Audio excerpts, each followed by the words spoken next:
Apocalypse Scion, always 3 steps ahead of heaven. Chapter 1, The Apex Heir Wakens. To hit snooze, the Supreme Zenith Academy was built on a foundation of blood, iron, and a dormant level 8 abyssal rift. It was the premier institution for humanity's finest to temper their chi, master martial arts, and prepare to die horribly in the wastelands. Rudra Surya was currently using the residual abyssal energy to keep his heated blanket at the perfect temperature. "Young master," a gentle, mechanized voice chimed from the wall of his 5-star luxury penthouse, officially designated as a high-security solitary meditation tower. "It is 11 a.m. Your mother has requested I remind you to breathe." Rudra cracked one eye open, the afternoon sun filtering through the polarized, blast-proof glass. "Tell Mom I'm breathing. Have the Spirit Beast Barbecue Kitchen start on the level 5 Wajiu. And turn down the ambient chi pressure, it's making my Wi-Fi lag." At 18, Rudra was infamous. He possessed shattered star meridians, a condition so rare and catastrophic that if he tried to absorb a single ounce of chi, his body would theoretically implode. To the outer ring of the academy, the blood iron camp, he was a disgusting parasite. To the inner ring, he was a political anomaly. But no one bullied him. Not after his grandfather Brahma had erased the entire western jagged mountain range because a senior instructor had given Rudra a dirty look. Today was his 18th birthday. Rudra stretched, listening to the satisfying pop of his joints, utterly oblivious to the cosmic anomaly forming in his soul. Halfway across the globe, in the desolate blood wastes of Sector 4, a man covered in the viscera of 3 tyrant-class monsters let out a roar that shook the tectonic plates. Devraj Surya, guardian warlord, shattered his mortal limits, stepping into the realm of the stellar ascendant. He was now a level 10 entity. Back in the penthouse, Rudra was reaching for a grape when a blue interface materialized in front of his eyes. Ding! Host has reached the age of maturity. Initializing the Apex Air System. Scanning bloodline source, Father, Devraj Surya, cultivation, level 10, stellar ascendant, prime directive activated, host must remain exactly 3 major realms above the bloodline. Source. Calculating, replacing shattered star meridians with primordial chaos meridians. Host cultivation base adjusting, level 1. Level 5. Level 9. Level 13. Eternity realm, achieved. Rudra paused, the grape halfway to his mouth. The air around him shimmered. Space bent. Time seemed to politely pause, waiting for his permission to resume ticking. He felt a sudden, infinite well of cosmic energy that could unravel the fabric of the universe, rewrite the laws of thermodynamics, and crush the stars themselves. "Well," Rudra muttered, popping the grape into his mouth. "That's convenient." He laid his head back onto his silk pillow. System alert, does the host wish to review their new eternity level techniques? No, Rudra thought, pulling the heated blanket up to his chin. Mute notifications. Set an alarm for lunch. Chapter 2, The Ice Sword Empress. Anya of the Frostwing Society did not sleep. She cultivated. Standing in the center of the inner ring's training arena, her silver hair whipped around her as she executed the final stance of the glacial severance art. The training dummy forged from level 6 Earth King steel shattered into 1,000 frozen fragments. The surrounding students erupted into applause, but Anya's icy blue eyes flicked up to the VIP spectator box hovering above the arena. There, draped over a floating lounge chair and wearing silk pajamas, was her fiancé. He was asleep. He was actually drooling slightly. Anya's grip on her training sword tightened until the hilt groaned. She carried the weight of a declining noble family on her back. She cultivated 20 hours a day, bleeding and sweating to protect humanity from the abyssal descent. And her future husband was a pampered prince whose only job was to, as his mother gently put it, produce very strong, very handsome babies. Empress Anya, sneered a voice from the arena entrance. Kalen Vance, heir to the Thunderblade clan, strutted in. Sparks of purple lightning crackled across his level 4 domain lord armor. Why do you waste your gaze on that trash? The Surya family's political power cannot hide his broken meridians forever. Mind your business, Kalen, Anya said coldly, though she didn't entirely disagree. I will not. Kalen shouted, playing to the crowd. He pointed a crackling, lightning-infused finger up at the VIP box. Rudra Surya. You hide behind your grandfather's name. I, Kalen Vance, challenge you to a duel for Anya's hand. Up in the box, Rudra shifted in his sleep, turning away from the loud noise. The disrespect was palpable. Kalen's face flushed purple. You dare ignore me? Take this. Heaven-splitting thunder strike. Chapter 3, The Deo of Deflection. Kalen didn't hold back. He launched himself into the air, a localized storm of level 4 lightning wreathing his blade. He was a 19-year-old domain lord, a genius in his own right, and he struck with enough force to level a city block. His blade descended toward the sleeping boy in the floating chair. Anya opened her mouth to shout a warning, not for Rudra's sake, but because if Rudra died here, Grandfather Brahma would likely sink the entire continent in retaliation. But the blade never connected. As Kalen's strike entered a 1 meter radius around Rudra, it hit the passive, leaking aura of a level 13 Eternity Realm cultivator. To Rudra, who was currently dreaming about potato chips, this was just his body unconsciously swatting away a fly. Crack! Kalen's legendary Thunderblade shattered into dust. The kinetic energy of his own attack was magnified by a million, rebounded, and slammed back into his chest. Kalen Vance shot backward faster than the speed of sound. He tore through the VIP box's reinforced glass, skipped across the arena floor, blasted through 6 sequential brick walls of the outer academy, and finally embedded himself in the side of a mountain 3 miles away. Silence descended on the academy. Absolute, horrifying silence. Up in the box, Rudra swatted at his neck. Damn mosquitoes, he mumbled, turning over. Down in the arena, Anya's breath caught in her throat. Her eyes were wide, her mind racing at 1,000,000 miles an hour. He didn't use an artifact. I felt no chi fluctuation. He didn't even open his eyes. She stared at his sleeping form. To move with zero wasted energy. To deflect an ultimate strike without a single conscious thought. Is this the legendary Deo of ultimate stillness? Chapter 4, A Mother's Love, and Lethal Soups. The next day, the head of the Academy's Alchemy Department, Grandmaster Jiao, was having a terrible morning. Absolutely not. Jiao barked, blocking the entrance to the Apex Pavilion.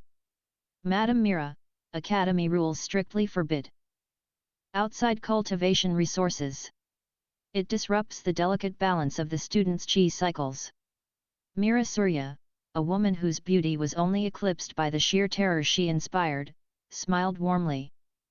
She held a pink, insulated lunchbox. Oh, Grandmaster Jiao. It's just some soup. My poor Rudra gets so pale when he eats cafeteria food. Rules are rules. Jiao insisted, puffing out his chest. I see, Mira sighed softly. Well, the soup is getting a bit cold. She casually raised a single finger. A flicker of the 9 heavens. Phoenix flame danced on her fingertip. It was a flame of pure, unadulterated creation and eradication. Instantly, the ambient temperature of the entire academy spiked. In the distance, 50 massive bronze cauldrons in the alchemy department exploded simultaneously in submission to the absolute zenith of all flames. Jiao dropped to his knees, weeping at the sheer purity of the fire. Please, take me as your disciple. Move, Mira said cheerfully, stepping over him. 10 minutes later, in the courtyard, Sterling Zhao, the resident alchemy prodigy, was attempting to woo Anya by showing off a glowing, blue level 3 spirit pill. Only 3 exist in the hemisphere, Sterling bragged loudly. Rudra wandered by, holding the pink lunchbox. He looked at Sterling's pill, then reached into his pocket. Oh, are we feeding the strays? Rudra pulled out a handful of level 9 mythic grade dragon marrow pills which Mira had packed as breath mints and tossed them to a pack of Academy Guard dogs. The dogs ate them, instantly broke through 3 cultivation realms, sprouted golden fur, and began hovering. Sterling Zhao stared at the floating dogs, let out a high-pitched squeak, and fainted. Chapter 5, The Celestial Sluggards. Anya was on a mission. She had to understand the Dao of ultimate stillness. Using her elite stealth techniques, she clung to the ceiling of Rudra's penthouse. Below her, Rudra was sprawled on an obscenely soft couch, a glowing gaming controller in his hands. Surrounding him were 3 other students, the infamous Celestial Sluggards, a group of failed nobles who spent their days avoiding combat training. Watch your flank, Macro Lane, Rudra mumbled, barely moving his thumbs. Anya's eyes narrowed, tracking his micro-movements. Such precision! The way his left thumb rotates the analog stick, it perfectly mimics the spiral motion of the 9 Heavens Cyclone sword. She pulled out a notepad, furiously sketching his thumb patterns. What Anya didn't realize was that Rudra's level 13 aura was passively leaking into the room. As his lackeys sat there, eating the leftover level 9 snacks Rudra tossed them, they were sweating profusely.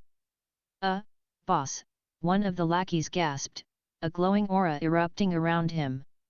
I think I just broke through to level 3. I haven't cultivated in a year. Cool, Rudra said. Pass the chips. Anya watched in horror and awe. He is advancing their realms through proximity alone. A true master. She dropped from the ceiling, landed in her private training hall, and applied Rudra's thumb rotation to her ice sword. A blast of glacial chi erupted, freezing half the dormitory block. Anya smiled fiercely. Her fiancé was a peerless master, and she would prove herself worthy of him. Chapter 6, The Grandpa Hug. Grandpa is coming, Devraj's voice echoed through the Surya family's encrypted communication jade. At the academy, the faculty was in a state of absolute panic. Not because of Grandfather Brahma, but because a level 7 Emperor-class monster horde, led by a colossal, multi-eyed behemoth, was marching toward the city walls. Sirens wailed. Students armed themselves. In the apex pavilion, Rudra put a pillow over his head. Too loud. Outside the city gates, the military prepared for a siege that would cost thousands of lives. Just as the artillery was about to fire, a man the size of a small mountain dropped from the sky, cracking the earth. Brahma Surya wore a Hawaiian shirt and an expression of profound annoyance. My grandson, Brahma boomed, his voice shaking the clouds, is trying to take a nap. Brahma stepped forward, cracked his knuckles, and pulled his hands back. He didn't use chi. He didn't use magic. He just brought his palms together in the continent-splitting clap. Boom! A shockwave of sheer, unadulterated physical violence ripped through the air. The level 7 behemoth and its horde of 10,000 monsters were vaporized into a fine red mist instantly. The mountain range behind them was flattened into a perfectly paved parking lot. Brahma dusted off his hands, pulled out a jade slip, and called Rudra. Hey kiddo! Grandpa's in town. I brought those imported comic books. Chapter 7, The Abyssal Breach. Despite the eradication of the horde, the abyssal energy had been disturbed.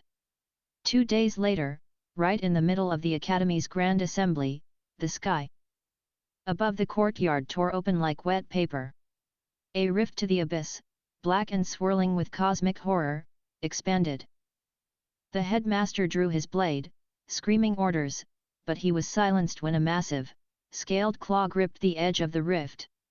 A level 11 apocalypse dragon pulled itself into the mortal realm. Its mere presence caused gravity to double.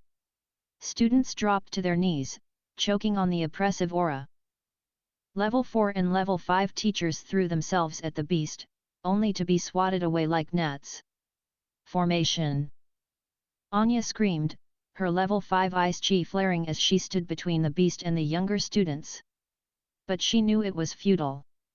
A Level 11 beast was something only Father Devrij or the World Guardians could handle.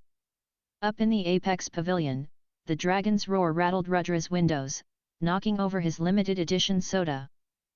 Rudra stared at the spilled puddle. A vein throbbed in his forehead. Chapter 8, a clumsy slap. Anya raised her blade, preparing to burn her life force to buy the students 3 seconds to run. The dragon opened its maw, charging a beam of abyssal fire. Suddenly, the heavy, double-reinforced doors of the Apex Pavilion were kicked off their hinges. Rudra walked out onto his balcony. He wasn't wearing shoes. "Do you mind?" Rudra yelled down at the dragon.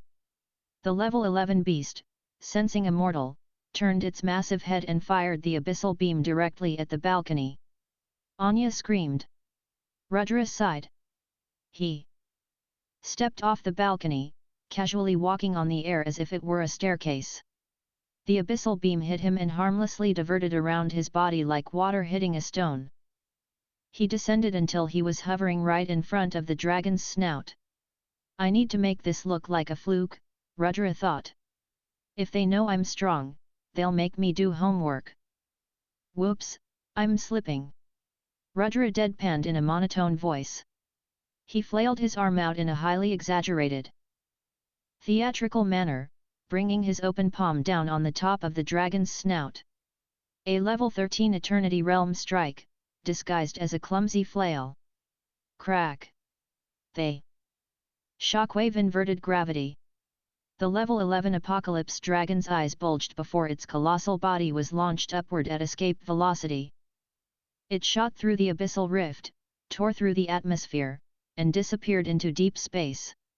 Rudra landed on his feet, dusted off his pajama pants, and looked at the stunned crowd. "Crazy wines today. Watch your step." He turned and walked back upstairs. Chapter 9, The Aftermath and the Misunderstanding. Anya stood frozen in the courtyard. Her sword slipped from her grasp, clattering against the stone. A fluke? She thought, her mind spiraling. He deflected a world-ending beam, shattered gravity, and banished a mythic disaster into orbit with a single, flawless strike. And he pretended it was a slip to preserve our pride. Her worldview was in ruins. She had spent her entire life agonizing over every drop of sweat, every ounce of chi, believing hard work conquered all. And her fiancé had just conquered the apocalypse. Because it spilled his drink. Anya's cold, dismissive attitude melted entirely. It was replaced by a terrifying, burning intensity. If her husband was a god hiding in mortal guise, it was her duty as his wife to ensure his disguise remained perfect. Later that afternoon, a student tried to knock on the Apex Pavilion to ask Rudra about the incident. Anya appeared from the shadows, her blade at the student's throat. "The young master is meditating on the Dao of Dreams," she hissed, her eyes glowing with ice chi. "If you wake him, I will freeze your bloodline for 3 generations. Chapter 10, Scaling Up. Far away in the wastelands, Devrij Surya received a frantic call from the headmaster regarding the dragon. Devrij dropped his phone, his face pale. "My son, my fragile, broken meridian son was almost eaten by a level 11 lizard. Unacceptable." Driven by the pure, unhinged protective instincts of a father, Devrij plunged himself into the deepest, most dangerous abyssal trench on earth. For a month, he fought without sleep, bleeding, breaking bones, and consuming raw beast cores. With a roar that split the oceans, Devrij forced a breakthrough. He became a level 11 star core cultivator. Simultaneously, back at the academy, Rudra was sitting at a fancy restaurant with his mother, who was meticulously interviewing a terrified Saintess for the position of Rudra's second concubine. Rudra was eating soup with a luxury silver spoon. System alert, bloodline source has reached level 11, star core, ... Adjusting host, level 14, chaos. Paragon, achieved. Physical strength multiplier, x1,000,000. Rudra went to take a sip of soup. He applied his normal amount of pressure to lift the spoon. The silver spoon instantly bent in half, compressed into a diamond-dense singularity, and snapped. The resulting kinetic force shattered the table, blew out the restaurant windows, and caused a localized earthquake. Rudra stared at the broken handle in his hand. Mira clapped her hands in delight. "Oh, look at you! Breaking your utensils! You're growing into such a strong boy, Rudra. Waiter, bring my son a tungsten carbide spoon." Rudra let out a long, exhausted sigh. His dad was working too hard again. Here are the next chapters, taking us right into Volume 2, The Apocalyptic Wastelands and the Reluctant Fiancé. Chapter 11, The Doctor's Note. The Supreme Zenith Academy's annual Wasteland Survival Expedition was a brutal, mandatory rite of passage. Students were dropped into Sector 7, a ruined metropolis swarming with feral and Ironhide-class monsters, and expected to survive for a week using only their wits and cultivation. Rudra was currently in the Academy's medical bay, trying to bribe the nurse. "I have chronic chi deficiency syndrome," Rudra said flatly, sliding a deed to a small, private island across the counter. "If I am exposed to unfiltered sunlight for more than 3 hours, my meridians will chafe." Before the sweating nurse could accept the island, a blast of sub-zero air froze the deed to the desk. Anya stepped into the infirmary, her silver hair braided for combat, her level 5 domain lord aura suppressing the room. "The young master will be participating," Anya announced, her eyes flashing with fierce, terrifying dedication. "I will personally guarantee his safety." Ever since the dragon incident, Anya had appointed herself Rudra's personal shadow. She no longer viewed him as a lazy prince, but as an eccentric, slumbering deity whose every nap was a profound meditation on the universe. If he was trying to avoid the expedition, she reasoned, it was because Sector 7 wasn't worthy of his divine presence. But Academy law was Academy law, and she would not let his mortal disguise slip. Rudra sighed. "Fine. But I'm bringing my portable gaming console. And my heated camping chair. I have already packed 3 backup power banks for you, my lord," Anya said, bowing slightly. Rudra blinked. Thanks." Chapter 12, The Shadow Guard.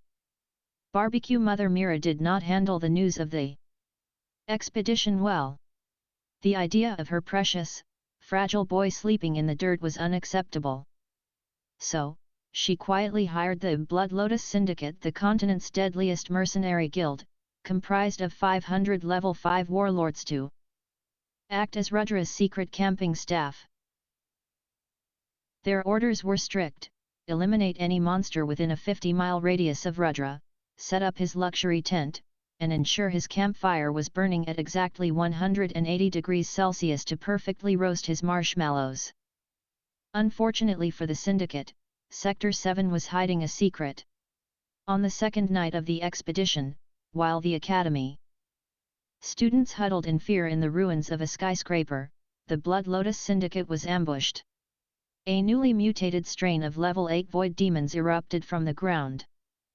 The mercenaries fought valiantly, but they were wiped out in less than 10 minutes. Miles away, in a relatively intact penthouse suite of a ruined hotel, Rudra was annoyed. "The Wi-Fi out here is terrible," he complained, tapping his console. He looked over at Anya, who was standing guard by the door, refusing to sleep. And my marshmallows are late. System alert, host's mother's mercenaries have been annihilated by a level 8 threat. Danger approaching. Rudra swiped the notification away. Spam. Chapter 13, The Beast King's Monologue. The leader of the mutants, a massive obsidian-plated beast king with 4 arms and a jaw that could snap a tank in half, caught the scent of human prodigies. It bypassed the lower-level students entirely and zeroed in on the highest concentration of chi, Anya.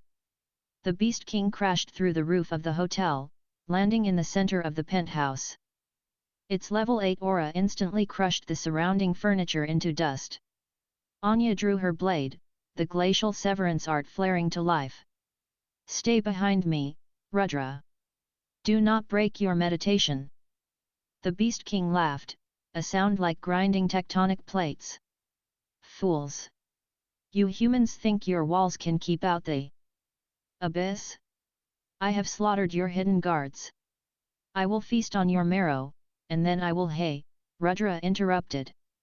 The Beast King blinked its 6 red eyes, looking past the glowing ice empress to the boy sitting in a camping chair. Rudra pointed at the destroyed television set. I was using that as a monitor. You dare speak to me, worm? I am the harbinger of Anya, Rudra sighed, rubbing his temples. My head hurts. Tell it to keep it down. Anya gritted her teeth. She lunged, her sword striking the Beast King's chest. The ice shattered. The level 8 monster didn't even flinch. It backhanded Anya, sending her crashing into the wall. She coughed up blood, her aura flickering. Rudra's eyes narrowed. Chapter 14, The Art of Throwing Rocks. Anya struggled to stand, despair gripping her heart. The gap between level 5 and level 8 was a chasm that no amount of genius could cross. I have failed him, she whispered, tears of frustration freezing on her cheeks. The Beast King raised its massive foot to crush her. Rudra stood up. He didn't erupt with chi. He didn't shout a technique name. He just looked down at the rubble on the floor, picked up a small, jagged piece of concrete about the size of a golf ball, and threw it at the monster. He didn't throw it hard. It looked like a child tossing a pebble into a pond. But behind that pebble was the passive kinetic force of a level 14 chaos paragon. The pebble broke the sound barrier instantly. It ignited the air, turning into a streak of white-hot plasma. It struck the Beast King squarely between the eyes. The level 8 monster didn't roar. It didn't explode. The sheer, overwhelming conceptual mass of the attack simply erased the top half of the beast's body. The shockwave continued out the window, parted the storm clouds over the wasteland for 300 miles, and carved a perfect, glowing trench into the moon above. The bottom half of the Beast King stood there for a second, then tipped over. Rudra dusted off his hands. Let's find a new hotel. This one has a draft. Anya stared at the headless monster, then at the hole in the moon. She dropped to her knees, bowing so deeply her forehead touched the floor. Your servant understands, my lord. I will endeavor to be quieter. Chapter 15, The Sluggard's Ascension. The next morning, Rudra's lackeys, the celestial sluggards, finally caught up to him. They were miserable, sweating, and complaining about the lack of room service in the apocalypse. Boss, my legs are killing me, whined Jackson, a chubby noble with blocked meridians. And my chi cycle feels like I swallowed a cactus. Rudra, who was trying to play a handheld game while Anya aggressively fanned him with a palm frond, groaned. Jackson, you're circulating your chi through your solar plexus. Stop doing that. Root it through your liver. And straighten your posture, you're pinching your spiritual vein. Rudra wasn't giving martial advice. He was just annoyed by the whining and wanted them to be quiet. But his words were backed by the absolute, infallible truth of a Chaos Paragon's perception. Jackson blinked. He straightened his back and rooted his chi as instructed. Boom! A column of golden light erupted from Jackson's body. The trash cultivator instantly broke through the chi awakening stage, blasted through the iron bone stage, and hit level 3 Grandmaster in less than 10 seconds. The other sluggards stared. Then, they all dropped to their knees, begging for Rudra to insult their posture. By noon, Rudra's squad of lazy rich kids was radiating the combined aura of a small army. They casually walked through the wastelands, inadvertently vaporizing Calamity-class monsters just by standing near them, while Rudra sat on a palanquin they had fashioned out of a destroyed tank. Chapter 16, Father's Panic. Deep beneath the ocean, Father Devrich was meditating on a bed of crushed abyssal pearls. His phone, encased in a waterproof, pressure-resistant chi bubble, rang. "Honey," Mira's voice came through, trembling with rage and terror. "The Blood Lotus Syndicate is dead. There are level 8 mutants in Sector 7. Our baby is out there." Devrich's eyes snapped open. The ocean around him boiled instantly. "I'm on my way," he growled. He didn't swim. He simply bent his knees and jumped. He launched himself off the ocean floor with such force that a massive tsunami was born. As he tore through the sky like a ballistic missile, pure parental panic flooded his system. He had just reached level 10. He needed more power to ensure his son's safety. He reached into his spatial ring, pulled out a forbidden, unstable star-shattering pill that Mira had warned him never to take, and swallowed it whole. His veins turned to liquid fire. The sky turned black. The laws of the Earth realm groaned under the weight of his ascending spirit. Mid-flight, Devrich broke the mortal boundary completely. He entered the cosmic hierarchy. Level 11, Star Core. Chapter 17, The New Baseline. Back in the wasteland, Rudra was about to bite into a rather stale sandwich. Ding! Bloodline source has engaged in reckless behavior. Father, Devrich Surya, Level 11, Star Core, achieved. System recalculating host's baseline to maintain the 3-level gap. Advancing to Level 15, Stellar God/World Ender class. Warning, host's passive existence is now fundamentally incompatible with the structural integrity of the Earth. Rudra froze.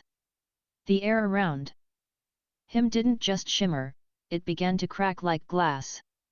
The gravity in Sector 7 suddenly ceased to exist. Broken buildings, rusted cars, and tens of thousands of apocalypse monsters began to float upward into the sky. The celestial sluggards panicked, grabbing onto rocks to keep from floating away. Anya immediately activated her heaviest ice domain just to keep her boots on the ground, staring at Rudra in absolute reverence. "Oh, come on," Rudra thought, frantically trying to suppress his aura. He carefully put the sandwich down, terrified that if he chewed too hard, he might accidentally erase the solar system. He looked up. A mile above them, thousands of floating, bewildered monsters were flailing in the zero-gravity zone. "Well," Rudra said to his terrified friends, "looks like it's raining monsters. Anyone bring an umbrella?" He waved his hand dismissively to swat away a floating piece of debris. The motion sent a shockwave of Level 15 cosmic energy outward, instantly vaporizing the floating monster horde, the clouds, and a large portion of the asteroid belt just outside Earth's atmosphere. Anya furiously began writing in her notepad, "The Deo of the Umbrella, a technique to eradicate the heavens." Here are the next chapters, transitioning into Volume 3, The Grandmother's Clan and the Outer Rifts. Chapter 18, The Overbearing Rescue. The dust in Sector 7 hadn't even settled before the sky tore open. A figure wreathed in the burning, golden light of a Level 11 star core cultivator crashed into the wasteland like a meteor, shattering the earth and sending up a mushroom cloud of debris. When the smoke cleared, Devraj Surya stood in the crater, his eyes blazing with the fury of a father who thought his son was in danger. He surveyed the scene, a perfectly smooth, glass-like crater stretching for 300 miles, a missing chunk of the moon, and his son sitting in a camping chair, looking mildly annoyed. Rudra! Devraj roared, leaping out of the crater and sprinting toward him. He wrapped his massive, armor-clad arms around his son in a bone-crushing hug. "My boy! Are you hurt? I felt the cosmic disturbance. The heavens wept. What manner of level 9 abomination did this to the landscape?" Anya, who was still kneeling reverently, looked up, completely bewildered. "Lord Devraj! It was I know, Anya." Devraj interrupted, tears streaming down his rugged face. "It must have been terrifying. You did your best to protect him from whatever erased this quadrant, but my poor son must be traumatized."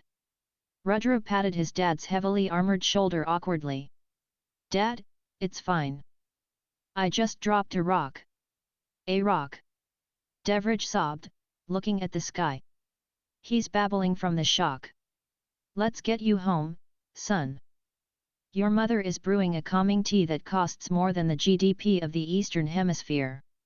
Anya closed her mouth. She looked at Rudra, then at Devraj. Ah, she realized with sudden, absolute clarity. Even his own father does not know. The young master is hiding his divine strength from his family to spare their pride. The Deo of filial piety. His emotional depth is as bottomless as his power. She furiously pulled out her notepad. Chapter 19, The Lapdog of the Void. News of the Sector 7 incident reached the hidden realms before Rudra even made it back to his penthouse. Specifically, it reached a beautifully manicured garden existing between dimensions, where Grandmother Devi was sipping tea and knitting a scarf out of supernova threads. "My grandson," she said softly, her voice causing the ambient dimensions to tremble. "Slept in the dirt." The elder maid beside her bowed so low her nose touched the grass. "Yes, matriarch. We are told the Academy forced him into a survival expedition. He was allegedly deprived of his favorite snacks for an entire afternoon." Devi set her teacup down. The teacup did not clink. It made a sound like a dying star. "Fetch him. The mortal world is clearly incapable of hosting my bloodline. It is time he visited his grandmother." Back at the academy, Rudra had just successfully connected his console to the Wi-Fi when the sky above the Apex Pavilion turned black. A 300-foot-long cosmic void dragon tore through the fabric of space. Its scales shimmered with the light of devoured galaxies. Its aura was so oppressive that the entire student body collapsed, gasping for air. The colossal beast lowered its massive head to Rudra's balcony. It let out a terrifying, reality-bending roar, and then gently dropped a woven picnic basket from its jaws. Inside the basket was a thermos of hot cocoa and a handwritten note, "Come visit Grandma, sweetie. I sent Mr. Fluffles to give you a ride." Rudra sighed, pausing his game. "Anya, pack my bags. We're going to the in-laws." Chapter 20, The Arrogant In-Laws. The Void Dragon clan resided in a pocket dimension that defied mortal comprehension. Floating jade islands orbited a central, artificial sun made of pure, crystallized chi. The architecture was ancient, elegant, and screamed, "We are better than you." When Mr. Fluffles landed in the central plaza, the entire clan was gathered. They were tall, ethereal, and looked at Rudra with thinly veiled disgust. "So, this is the boy with shattered star meridians," sneered a young man stepping from the crowd. It was Cousin Viel, a prodigy of the clan who had reached level 6 Earth King at the age of 20. "He reeks of mortal weakness. Matriarch Devi's blood has been diluted by that brute, Brahma Surya." Anya stepped forward, her hand instantly going to the hilt of her sword. Her ice chi flared, dropping the temperature of the plaza to absolute zero. Speak of the young master with respect, or I will harvest your tongue. Vielle laughed, dismissing her. A mortal swordswoman defending a crippled prince. How poetic. Rudra wasn't listening. He was looking around the floating island, trying to find a comfortable place to sit. Hey, Vielle, was it? Rudra asked. Do you guys have a couch anywhere? That dragon ride was super bumpy. The clan elders gasped at his sheer audacity. To stand in the sacred plaza of the void dragons and ask for a couch? Grandmother Devi materialized in front of him, instantly ignoring the elders. Rudra, my darling. You look so thin. Have they been starving you? She pinched his cheeks, completely oblivious to the fact that his passive level 14 aura was subtly bending the light around her fingers. Chapter 21, The Tournament of Blood, or How to Sit Out. That evening, the Grand Council of Elders convened. They were furious. By ancient clan law, Anya's engagement to Rudra was subject to their approval, as they technically owned the political rights to her family's declining section. The boy is a stain on our legacy, the Grand Elder boomed, his voice echoing through the obsidian hall. We demand the Tournament of Blood. He must prove his worth in the arena, or the engagement is annulled, and he is banished from the pocket dimension. Rudra, who was lounging on a divan eating cosmic truffle chips, shrugged. Fine by me. Anya, you want to call it off? We can go home. Anya looked horrified. My lord, please. I will not leave your side. He refuses to fight. Vielle mocked. He is a coward. Grandmother Devi's eyes narrowed. The temperature in the room didn't drop, the concept of heat simply ceased to exist. You dare threaten my grandson's happiness? It is the law, matriarch, the Grand Elder pushed back, sweating profusely. He must fight. If he does not, we will permanently sever the portal to Earth. He will receive no more shipments of luxury goods. No more cosmic truffle chips. Rudra stopped chewing. He looked at the half-empty bag of chips in his hand. Then, he looked at the Grand Elder. You're cutting off my snacks. Rudra's voice was deadly quiet. Yes. Vielle shouted triumphantly. Unless you step into the arena. Rudra sighed heavily, putting the bag down. Let's get this over with. I have a boss fight scheduled at 8 o'clock p.m. Chapter 22, The Accidental Flex. The clan arena was a massive floating disc of indestructible star iron. The entire Void Dragon clan gathered in the stands, eager to watch the trash mortal be humiliated. Vielle stood in the center, his level 6 Earth King aura erupting into a localized hurricane. He summoned twin blades made of compressed spatial energy. Draw your weapon. Rudra. Rudra walked into the arena. He didn't have a weapon. He had his hands in his pockets. Just go ahead, he said, yawning. Arrogant fool. Void-rending twin strike. Vielle vanished, reappearing directly above Rudra, bringing both blades down with enough force to split a continent. Anya watched from the stands, her pen poised over her notepad. As the blades struck the invisible, passive barrier of Rudra's level 14 Chaos Paragon aura, the laws of physics violently asserted themselves. Vielle's attack wasn't just deflected, the spatial energy of his blades was mathematically rejected by the universe.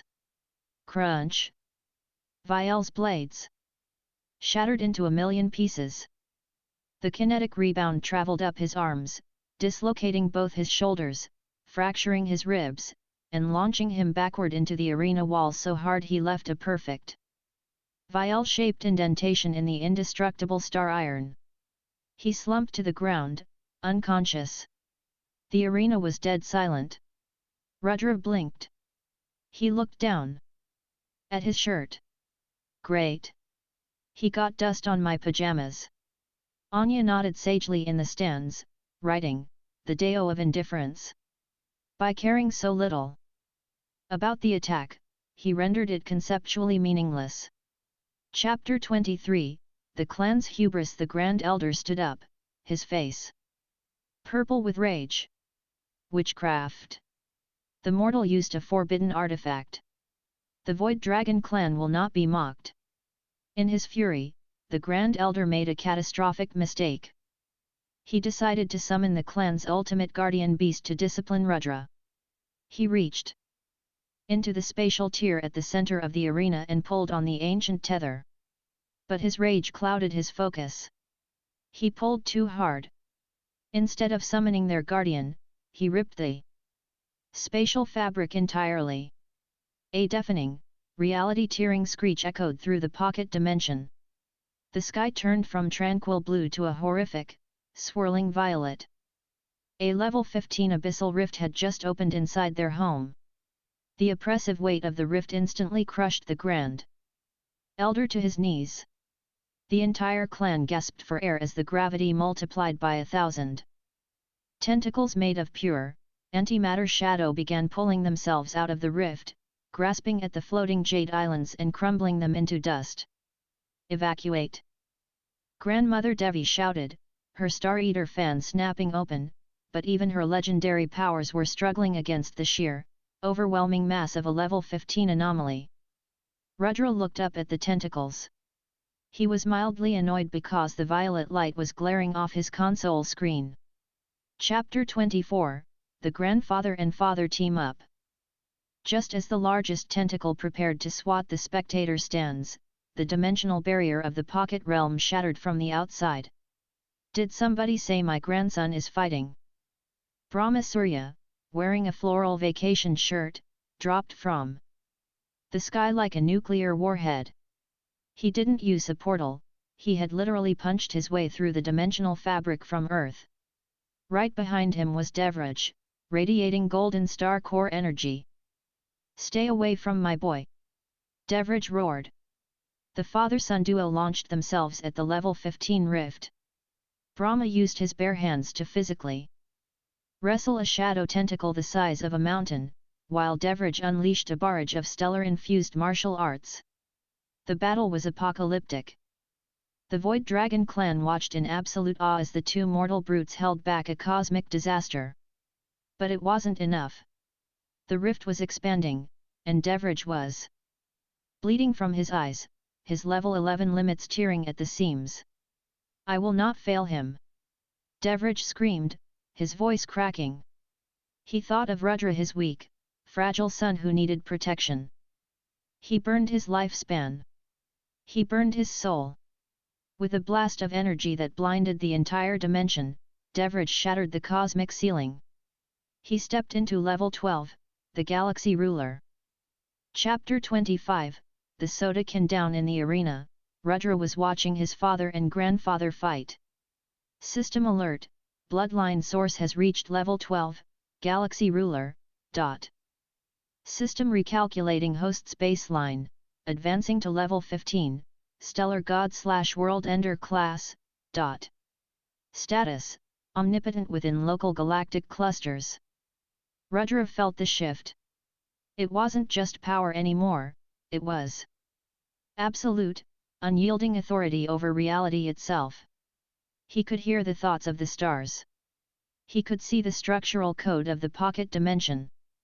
He saw his dad, panting and exhausted, trying to push the rift closed. Dad's going to throw out his back, Rudra thought, sighing. Rudra stepped into the air. He didn't fly, the universe simply moved itself downwards to accommodate his desire to go up. In 3 steps, he was standing directly in front of the colossal level 15 abyssal rift. The terrifying tentacles paused, sensing an entity of equal, if not greater, cosmic weight. Devraj gasped, reaching out. Rudra! No! It's too dangerous. It's fine, Dad. Let me help, Rudra said. He reached out his hands, grabbing the sheer edges of the spatial tier. He didn't use a grand technique. He didn't shout a battle cry. He just gripped the fabric of space-time, treating it exactly like an empty aluminum soda can. He squeezed. Crump. With a sickening, metallic crunch that echoed across dimensions, the level 15 abyssal rift was crushed into a tiny, harmless marble of compressed dark matter. Rudra casually tossed the marble over his shoulder. The violet sky vanished. Tranquility returned to the Void Dragon clan. The entire clan elders, prodigies, and warriors fell to their knees in absolute, trembling worship. Rudra floated down, landing next to his stunned father. He rubbed the back of his neck. "Hey, Dad! While you're up, do you think we can stop for burgers on the way home? I think they're out of chips here." Chapter 26, The Rationalization of a Father. The silence in the pocket dimension was absolute. It was the kind of silence that followed the end of the world, or in this case, the cancellation of it. The level 15 abyssal rift was gone. The violet, soul-crushing sky had been replaced by the gentle, artificial sunlight of the Void Dragon clan's central star. The only sound was the soft clink of the compressed dark matter marble bouncing off the indestructible star iron arena floor and rolling to a stop. Father Devrij stood frozen, his glowing level 12 galaxy ruler aura flickering erratically as his brain misfired. He looked at his hands, then at the sky, and finally at his son, who was casually picking lint off his pajama shirt. "Rudra!" Devrij whispered, his voice trembling. He fell to his knees, his massive, armor-clad hands grabbing Rudra by the shoulders. He frantically began scanning his son's body with chi, his eyes wide with terror. "Rudra! Speak to me! Are your meridians shattering? Did your mother give you a forbidden one-time use divine artifact? The recoil of a cosmic-level sealing matrix could fry your nervous system." Anya, who was watching from the stands, slowly lowered her notepad. She watched Devrij panic, waiting for the patriarch to realize his son was a living god. "Dad, I'm fine," Rudra said, gently prying his father's crushing grip off his shoulders. "I just squeezed it really hard. I guess the spatial fabric here is just super brittle." Devrij blinked. His mind, unable to comprehend that his precious, fragile, broken meridian son had just outscaled the known universe, desperately grasped for a logical explanation. "The ancestral blessing," Devrij muttered, his eyes widening in sudden, manic realization. He looked up at grandmother Devi, who had just landed beside them. "Mother-in-law. It must be the ancient Void Dragon ancestral blessing. The realm itself recognized my boy was in danger and channeled the entire dimension's ambient chi through him for a single millisecond." The Void Dragon clan elders, who were still pressing their foreheads into the dirt in absolute terror, all froze. They knew for a fact that the ancestral blessing did not exist. It was a myth they told mortal tourists. Grandmother Devi, however, elegantly snapped her Star Eater fan shut. She looked at her son-in-law, then at her grandson, who was giving her a subtle, pleading look that clearly meant, "Please don't make me explain this, it sounds like too much work." "Ah," Devi said smoothly, her lips curling into a serene smile. "Yes. The ancestral blessing. It lies dormant until a true heir is threatened. You are very lucky, Devrij. Your son is deeply favored by the heavens. But the strain must be immense." She turned to the groveling clan elders, her voice dropping to a terrifying, absolute zero. "My grandson's blood sugar is low. If there is not a feast prepared in 5 minutes, I will feed all of your souls to Mr. Fluffles." Chapter 27, A Burger with the In-Laws. The feast was a spectacularly uncomfortable affair. The grand banquet hall of the Void Dragon clan, normally reserved for honoring cosmic deities and ancient kings, had been hastily rearranged to accommodate a single teenager's bizarre culinary requests. At the head of the massive, jade-carved table sat Rudra, propped up on 3 silk cushions to ensure maximum comfort. To his right sat Anya, who was meticulously inspecting every single grain of rice on Rudra's plate for poison, despite the fact she now knew he could probably eat a supernova without getting heartburn. To his left was Devraj, aggressively eating entire roasted spirit boars to replenish the energy he spent breaking through to level 12. Standing nervously around the table were the clan elders. The Grand Elder, the same man who had demanded Rudra's execution an hour ago, was currently wearing a frilly white apron over his ancient robes. Young Master Surya, the Grand Elder said, his voice quivering as he presented a silver platter. We have synthesized the mortal delicacy you requested. A double bacon cheeseburger, with extra pickles. Rudra took the burger. He took a bite. The room held its breath. It's a little dry, Rudra noted casually. But the bacon is crispy. Not bad for a first try. The Grand Elder let out a breath he had been holding for 10 minutes, bowing so deeply. He nearly hit his head on the table. Thank you, profoundly, for your mercy, young master. Grandmother Devi sipped her tea, her eyes dancing with amusement. She knew the truth. She was ancient, connected to the deep void, and she could sense the terrifying, unfathomable abyss of power resting quietly inside her grandson. But she also understood the game he was playing. He didn't want a throne. He just wanted a nap. Anya, my dear, Devi said gently, looking at the silver-haired swordswoman. You have protected my grandson well. The Void Dragon clan formally approves of your union. In fact, we insist upon it. The wedding shall take place as soon as you return to Earth. Anya stood up, her posture rigid and perfect. It is my life's greatest honor, matriarch. I will guard his peace until my final breath. Rudra looked up from his fries. Wait, we're getting married right now? Don't I have to graduate high school first? Nonsense, Devraj boomed, slapping Rudra on the back so hard it would have pulverized a normal mortal. You're a man now. And a married man needs a quiet home. Your mother is already picking out the curtains.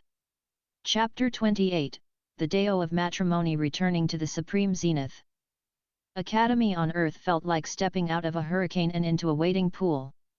The apocalypse was still raging outside the megacity walls. Students were still bleeding in the training arenas, fighting tooth and nail for a scrap of chi. But inside the Apex Pavilion, the atmosphere had drastically changed. Mother Mira had taken over. No, no, no! Mira shouted, a flicker of phoenix fire burning the wedding planner's brochure into ash. I said I wanted the floral arrangements to be made of level 8 spirit lotus petals.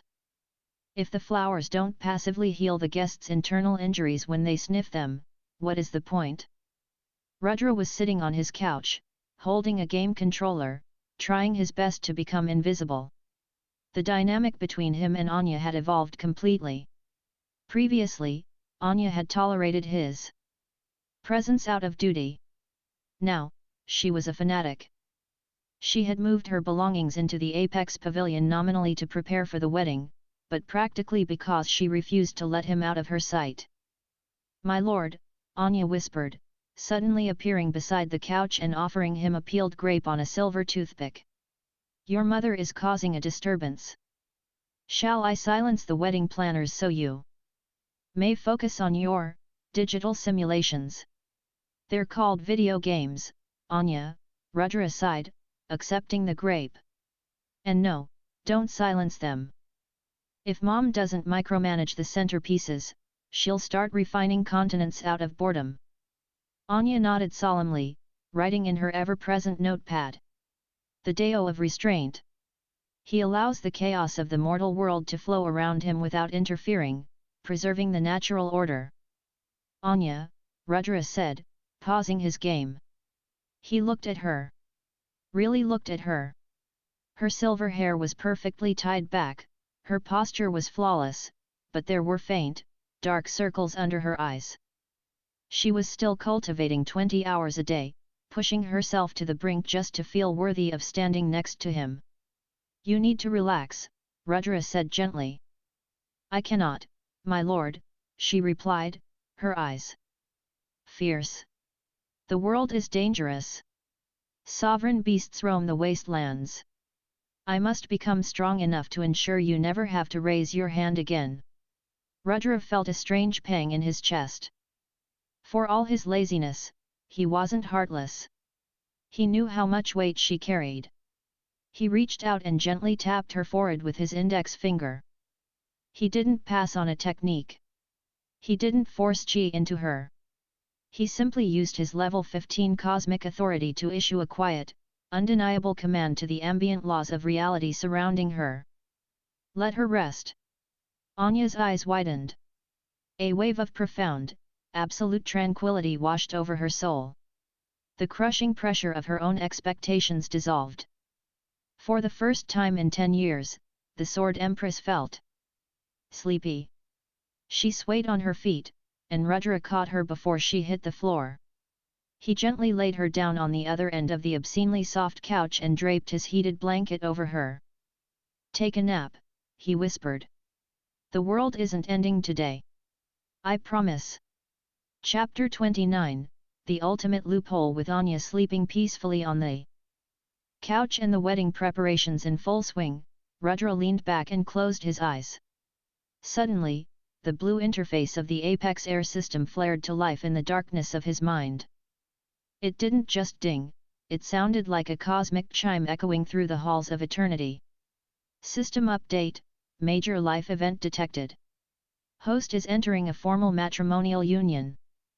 Analyzing new familial bonds, scanning primary protector, Anya, wife, level 5, domain lord, scanning secondary protector, Brahmasurya, grandfather, level 10, stellar ascendant, scanning tertiary protector, Devraj Surya, father, level 12, galaxy ruler. Rudra frowned in his sleep. What are you doing? He asked the system. Recalculating prime directive. The system's core function is to ensure the host remains entirely unbothered, perfectly safe, and exactly 3 realms above those who wish to protect him. Error: individual scaling is insufficient for a family dynamic.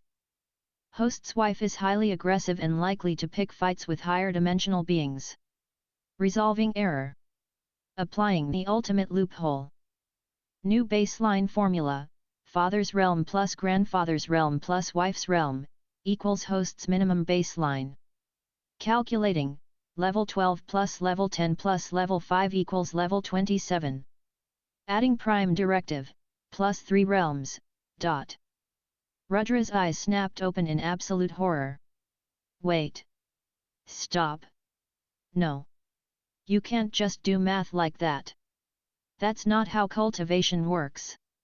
Status: initiating metaconceptual breakthrough. Bypassing mortal ascendancy. Bypassing cosmic sovereignty. Host is now ascending to the greater omniverse. Level 30 achieved, the Grand Architect. The shift wasn't physical. Rudra didn't glow. He didn't release a shockwave. Instead, the very concept of Rudra Surya vanished from the standard parameters of reality. To the universe, he was no longer a person. He was a fundamental law of nature. He sat up on the couch, sweating. He looked at his hands. He could feel the strings of the multiverse. He knew, with absolute certainty, that if he pulled one string, he could rewrite the boiling point of water across 5 dimensions. If he plucked another, he could make it so that Tuesday never existed. I'm a level 30 Grand Architect, Rudra whispered in terror. If I stub my toe, I might accidentally delete gravity. He slowly, carefully sank back into the cushions, terrified to move a single muscle. Chapter 30, Whispers of the Cosmos. Far, far beyond the petty struggles of Earth.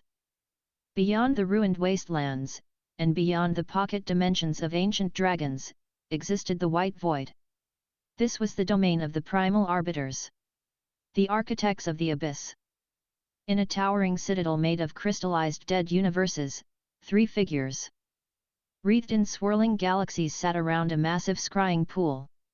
These were the heralds of the abyss, level 15 cosmic overseers tasked with keeping the mortal realms in check.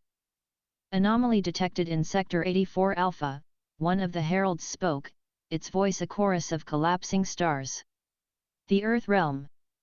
The second herald leaned over the scrying pool. The water rippled, showing the exact moment the level 15 abyssal rift in the Void Dragon clan's pocket dimension had been crushed into a marble.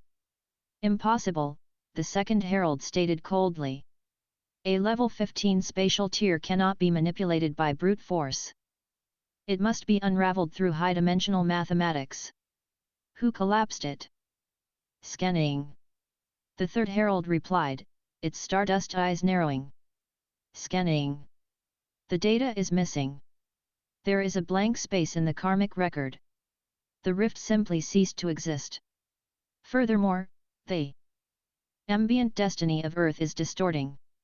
We can no longer calculate their future. The 3 deities fell silent. They operated on absolute logic. A blank space in karma was a mathematical impossibility. The Tribunal of Eradication must be informed, the first herald declared, rising from its throne of cosmic dust. Humanity has evolved past its designated parameters. The Apocalypse Protocol has failed to prune them. Shall we send a larger monster horde? The second asked. No. Monsters are for mortals, the first herald said, summoning a pure white, reality-rending spear to its hand. I shall descend to this Earth realm personally. I will erase their Zenith Academy, cull their warlords, and reset their timeline to dust. Back on Earth, completely unaware of the impending descent of a cosmic deity, Rudra was staring intensely at a glossy brochure his mother had left on the coffee table. Red velvet with cream cheese frosting, or dark chocolate with raspberry filling. Rudra pondered, sweating slightly as he tried to use his level 30 omniscience to calculate which wedding cake flavor Anya would prefer without accidentally rewriting her taste buds. This is the most stressful day of my life.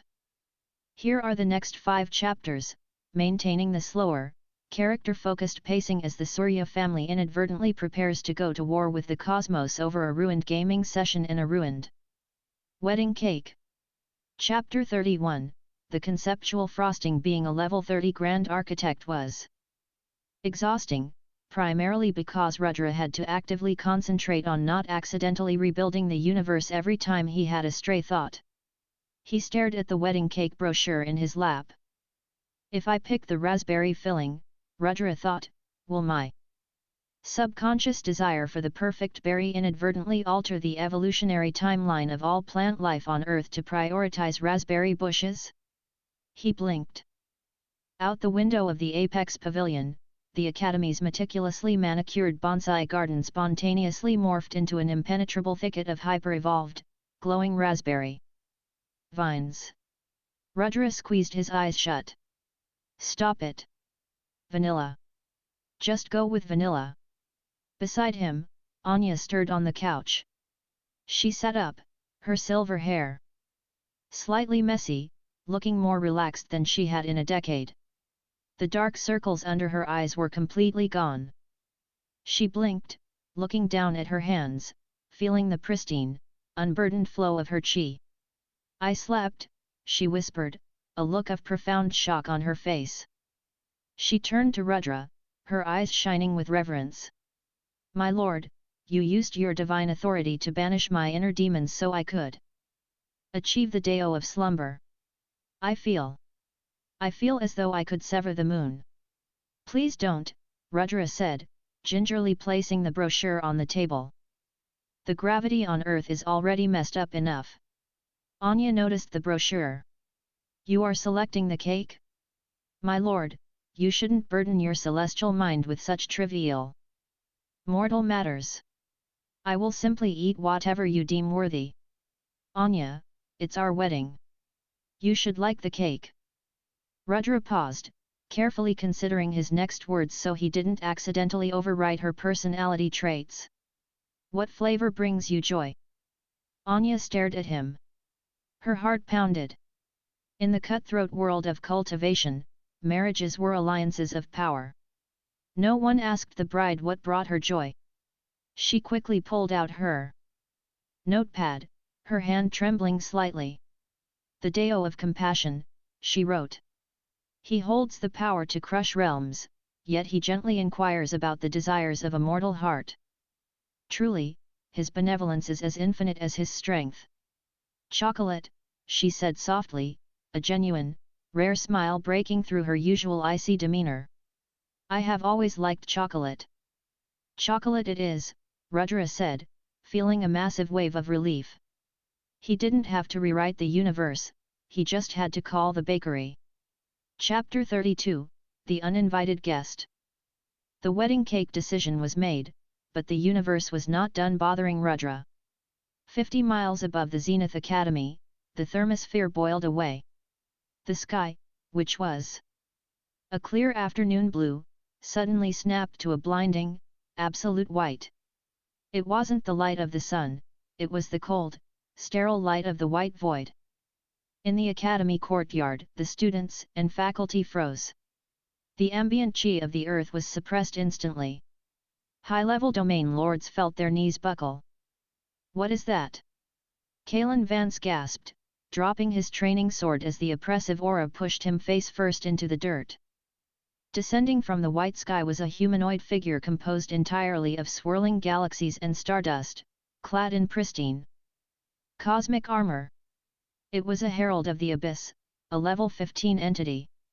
To the mortal realm, it was a walking extinction event. The herald did not fly, it simply stood on the concept of space, lowering itself until it hovered directly over the Academy's central spire. Mortals of Sector 84 Alpha, the herald's voice boomed. It didn't speak through sound waves, but by vibrating the water molecules inside the brains of everyone below. Your garden has become overgrown. You have defied the primal arbiters. Your timeline will now be pruned. Down in the Apex Pavilion, the sheer electromagnetic interference of the herald's arrival caused a massive power surge. The lights flickered. The Spirit Beast barbecue kitchen shut down. And Rudra's video game console, which hadn't been saved in 3 hours, emitted a sad beep and powered off. Rudra stared at the black screen. The reflection of his own deadpan face stared back at him. Chapter 33, A Migraine and a Mistake. Oh, for heaven's sake, what is that awful noise? Mother Mira stepped out onto the balcony of the Apex Pavilion, shielding her eyes. She had been in the middle of reviewing the silk thread count for the wedding napkins. The herald's blinding, cosmic aura was reflecting off the Academy's polished courtyards, creating a glare that was absolutely excruciating. Devraj! Mira snapped, rubbing her temples. My head is pounding. I cannot focus on the floral arrangements with that glowing disco ball hovering over the courtyard. Father Devraj, who had been lifting a pair of 500-ton training boulders in the corner of the room, dropped them. The floor completely gave way, but Devraj didn't notice.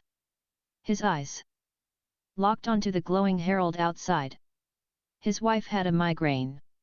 On the week of his son's wedding, Devraj's level 12 galaxy ruler aura erupted, turning his eyes into burning supernovas. I'll handle it, dearest, he growled. Outside, the herald raised its hand, preparing to erase the city. Submit to the dust, mortals, and hey! Glowworm! The herald paused, looking down. Devraj Surya launched himself off the balcony, shattering the sound barrier 1,000 times over as he rocketed upward. Normally, a level 12 galaxy ruler attacking a level 15 herald of the abyss would be like a moth attacking a blowtorch. The herald didn't even raise a shield, it simply allowed its passive cosmic defense to remain active, expecting the mortal to incinerate upon contact. Inside the darkened penthouse, Rudra pressed the power button on his console. Nothing happened. He let out a long, slow exhale. I am not going to rebuild the universe, Rudra reminded himself, exercising extreme restraint. I am just going to fix the fuse box. But first, Rudra accessed his level 30 Grand Architect authority. He visualized the glowing, noisy entity floating outside. He didn't want to fight it. He just wanted it to go away. So, in the background code of the universe, Rudra gently selected the Herald's mass and invulnerability stats and casually dragged the slider down to 0. Chapter 34, The Disconnect. Devrage's fist collided with the Herald of the Abyss's jaw. The Herald expected the mortal's arm to shatter into atomic dust. Instead, due to Rudra's invisible administrative edit, the Herald suddenly possessed the structural integrity of a damp paper towel and the mass of a helium balloon. Thwack! There was no epic shockwave. There was no explosion of cosmic energy. It sounded exactly like someone hitting a tetherball. The level 15 Herald's eyes bulged in impossible, cosmic confusion as its jaw dislocated. The force of Devrage's punch, encountering absolutely zero resistance, launched the Herald upward. The deity shot out of the atmosphere, skipped across the asteroid belt, punched a hole straight through Mars, and vanished into the deep void of space, blinking out like a shooting star. Devrage hovered in the air, his fist still extended. He looked at his knuckles, bewildered. Hey! I must have hit the gym harder than I thought. He floated back down to the balcony, dusting off his hands. It's dealt with, honey. Glare is gone. Thank you, dear, Mira said, returning to her fabric swatches. Now, do you think Anya would prefer the ivory silk or the pearl silk? Inside the living room, Rudra was holding a flashlight. Dad! While you're up, can you check the breaker box in the hallway? The Wi-Fi router is completely fried. Anya stood near the balcony doors, her notepad out. She had witnessed the entire exchange. She looked at Devrage, then back at Rudra, who was currently shaking a dead power cord. He manipulated the underlying fabric of his father's strike from the shadows, Anya scribbled frantically. He allows his father to claim the glory, protecting the patriarch's pride while erasing a cosmic threat simply because it disrupted his digital entertainment. The Deo of the Hidden Sun. Chapter 35, The River of Time. Far beyond the physical realm, in a dimension where time flowed like a glowing, ethereal river, the Tribunal of Eradication watched the impossible happen. 3 colossal, faceless entities sat upon thrones forged from the crystallized remains of dead timelines. They were levels 16, 17, and 18. They did not govern space, they governed karma, destiny, and history. And they had just watched their level 15 subordinate get punched into a neighboring galaxy by a level 12 warlord.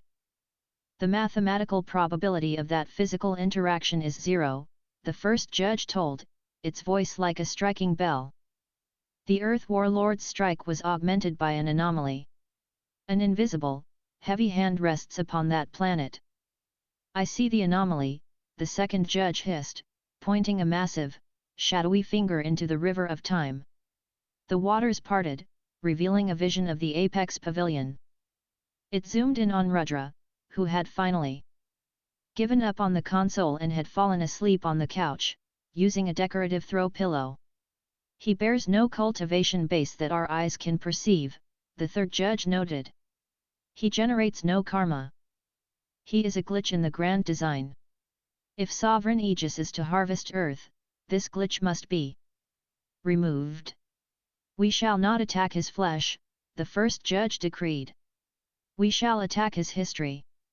We will reach into the river of time, pluck the moment of his conception, and erase it.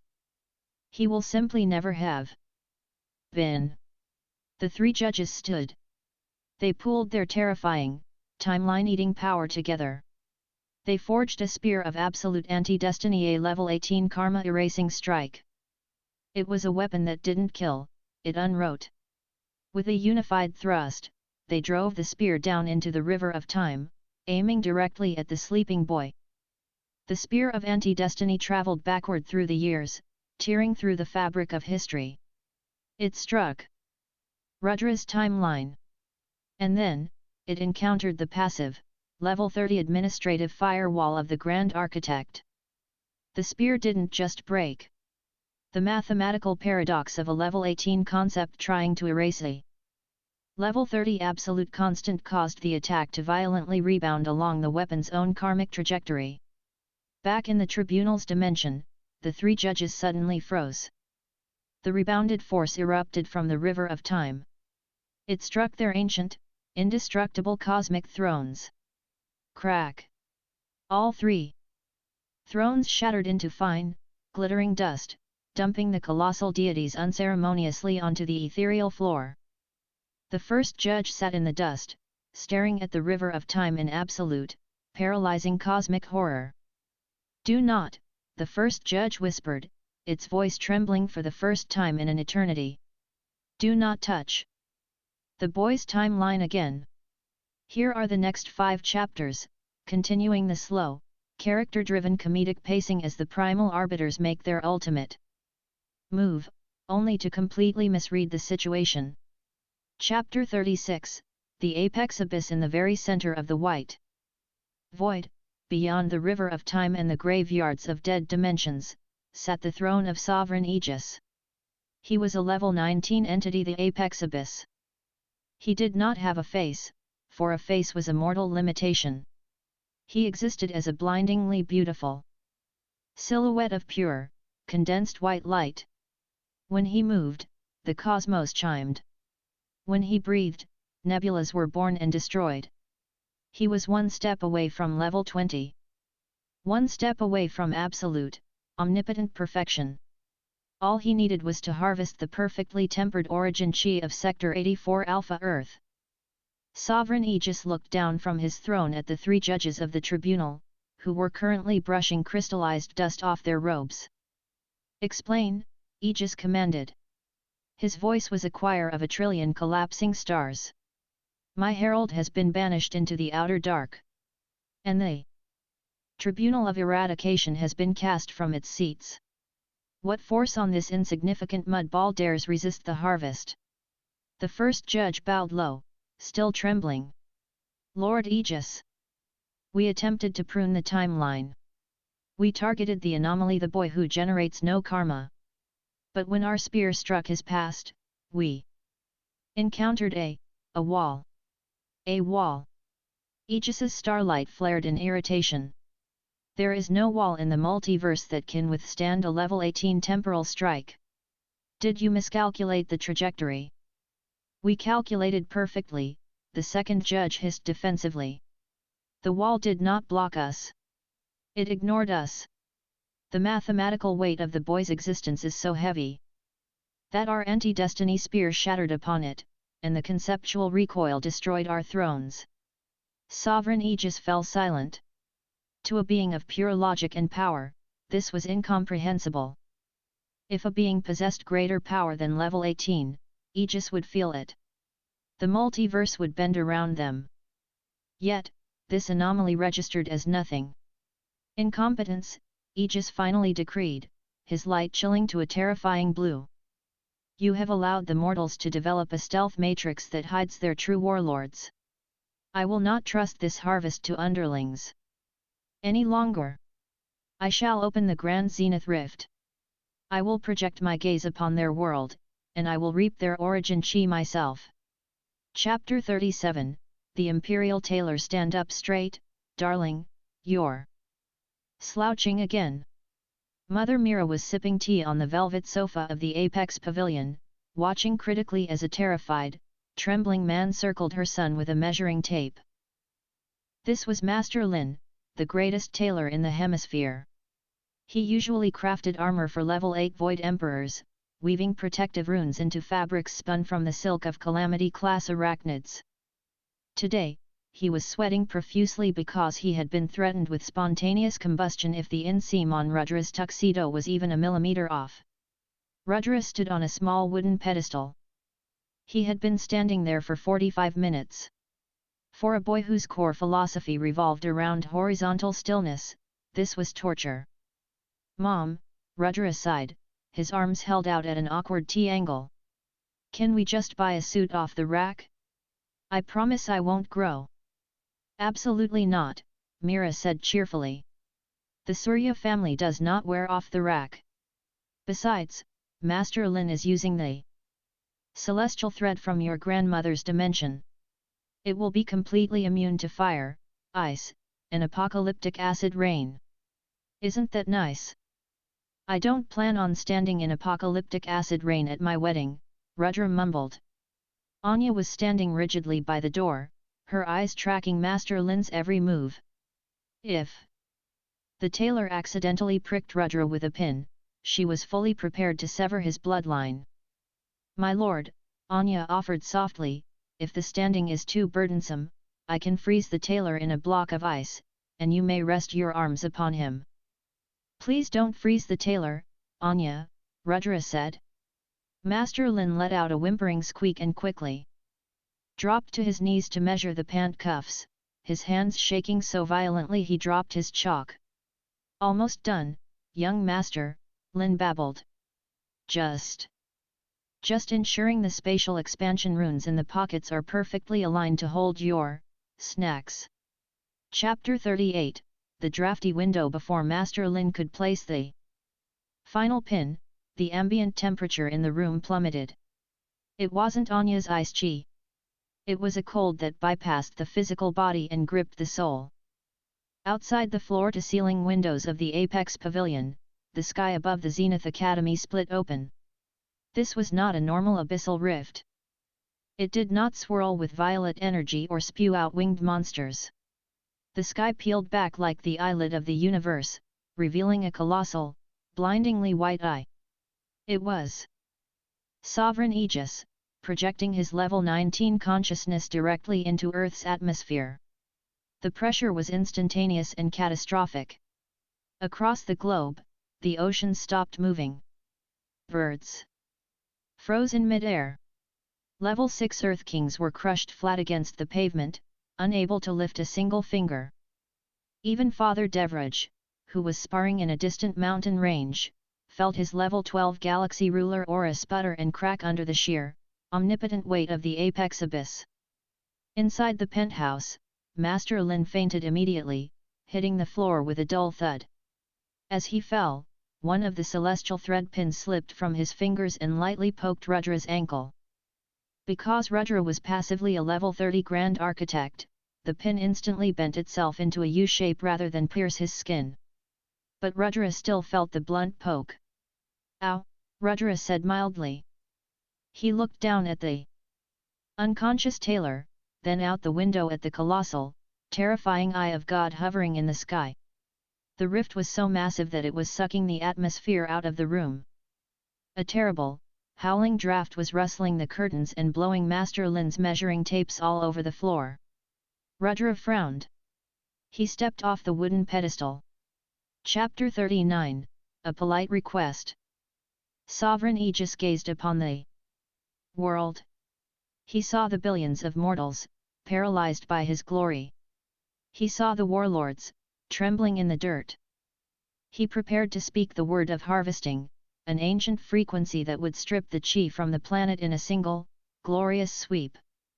Suddenly, a figure stepped out of the high-rise tower of the academy. Aegis focused his colossal eye. It was a mortal boy, wearing half-finished, unpinned tuxedo pants and a white undershirt. The boy wasn't flying using chi. He was simply walking up invisible stairs in the air, his hands shoved into his pockets. Aegis's cosmic mind raced. How is he moving? The atmospheric pressure is currently heavy enough to compress a diamond into a black hole. Is this the anomaly the tribunal spoke of? Aegis focused the entirety of his level 19 wrath onto the boy. A beam of pure, annihilating starlight shot from the pupil, designed to erase the boy on a molecular, conceptual, and spiritual level. The beam struck Rudra. Rudra didn't even blink. The Level 19 starlight hit his level 30 passive barrier and quietly dispersed into a gentle, warm breeze, slightly ruffling his messy hair. Down in the penthouse, Anya was fighting the gravitational crush with every ounce of her willpower, her nose bleeding. She forced her hand to move, dragging her pen across her notepad, the Deo of the invincible groom. He bathes in the wrath of heaven as if it were the morning sun. Rudra reached the altitude of the rift. He hovered right in front of the colossal eye, looking deeply annoyed. "Do you mind?" Rudra asked, his voice carrying perfectly through the vacuum of space. "We're trying to measure the inseam down there, and you're letting all the cold air in." Aegis tried to speak. He tried to unleash a chorus of collapsing stars. But his cosmic vocal cords were paralyzed by a sudden, inexplicable terror. The boy's presence was so mathematically overwhelming that Aegis's level 19 code was begging to uninstall itself. Rudra didn't wait for an answer. He reached out, grabbed the upper and lower edges of the dimensional tier, and pulled them together like a sliding glass door. "Keep it shut," Rudra scolded lightly. Clap. The sky sealed seamlessly. The blinding light vanished. The crushing pressure evaporated. Rudra floated back down to his balcony, stepping into the living room. "Mom," the tailor passed out. "Can we just use my measurements from last year?" Chapter 40, The Golden Envelope in the White Void, Sovereign Aegis was screaming. The eye he had projected into the mortal realm had been forcibly shut so fast that the conceptual backlash had severed his connection to the Earth's dimension entirely. He tumbled from his throne of light, his perfect white aura flickering with static. "Lord Aegis," the heralds cried, rushing to his side. "The anomaly!" Aegis gasped, his choir-like voice reduced to a terrified whisper. "It is not a stealth matrix. It is not a glitch. He is the ceiling of the universe." For the first time in 500 years, the apocalypse on Earth effectively paused. The monsters stopped attacking the walls. The abyssal rifts went dormant. The architects of the invasion were too busy having a collective cosmic panic attack to issue orders. Meanwhile, back at the Apex Pavilion, the crisis of the tuxedo had been resolved. Master Lin had been revived with smelling salts and a generous tip. However, a new crisis had arrived in the mail. Mother Mira was holding a glowing, golden envelope that hummed with macrocosmic energy. It had simply materialized on the coffee table. "Oh, my word," Mira gasped, reading the elegant, floating script. "Rudra, darling! Look at this! Is it a coupon for the pizza place?" Rudra asked from the couch, finally back in his pajamas. "No, it's an invitation. From the greater omniverse." Mira's eyes sparkled with terrifying maternal ambition. "It's the Omni-Zenith Convergence Tournament. Every 10,000 years, the greatest young talents in existence gather to fight for a grand prize." "Sounds exhausting," Rudra said. "Hard pass. Toss it in the incinerator." "But Rudra," Mira said, pointing a manicured finger at the bottom of the invitation. "The grand prize includes 3 spools of silk of the void. The brochure says it is the softest, most breathable, temperature-regulating fabric in the entirety of creation. Imagine the bed sheets we could make." Rudra froze. His eyes slowly drifted from the television screen to the golden envelope. The softest, most breathable bed sheets in the entirety of creation? A fabric that perfectly regulated temperature so he would never have to flip his pillow to the cool side ever again? Rudra swallowed hard. He looked at Anya, who already had her sword drawn and her luggage packed. "Pack the portable charger," Rudra whispered, a look of grim determination settling over his face. "We're going to a tournament." Here are the next 5 chapters, continuing the slow, comedic pacing as the Surya family ascends to the greater omniverse and completely disrupts the cosmic hierarchy. Chapter 41, The Macrocosmic Ant. The portal to the greater omniverse was not a swirling vortex of magic, it looked like a perfectly polished, golden elevator door hovering in the middle of the Zenith Academy courtyard. "Remember, everyone," Mother Mira instructed, fixing Devridge's collar. "We are representing Earth. Do not vaporize anyone unless they are incredibly rude." Father Devridge puffed out his chest, his level 12 galaxy ruler aura glowing proudly. He stepped through the golden doors first, expecting to be greeted as a conqueror of the cosmos. Instead, the instant his boot touched the shimmering grass of the greater omniverse, he fell flat on his face. The gravity of the macrocosm was fundamentally different. Here, the sheer density of reality was so heavy that a cosmic god from a lower universe felt like a mortal wearing a backpack made of neutron stars. Devridge gasped for air, his golden aura flickering and dying out completely. "By the heavens," Devridge wheezed, his face pressed into the dirt. "The pressure, it's magnificent." A small, blue bird fluttered down from a nearby tree. It looked at the paralyzed, groveling warlord. "The bird casually pecked Devridge on the back of the head. Devridge roared in fury. He tried to unleash a galaxy-shattering strike at the bird, but his fist barely stirred the grass. The bird, a natural-born omniversal level 27 entity, merely chirped in annoyance. "I am an ant." Devridge laughed maniacally, tears of pure joy streaming down his face. "After 500 years, I am finally at the bottom of the food chain again. Finally, a good workout."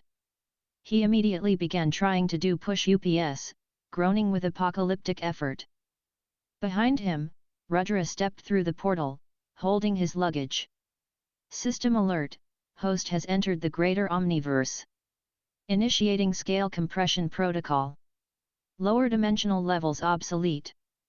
Scanning bloodline source, Father Devridge Surya, adapting to the pressure. Omniversal level 26, Dust Ascendant, achieved. Recalculating host baseline, +3 realms.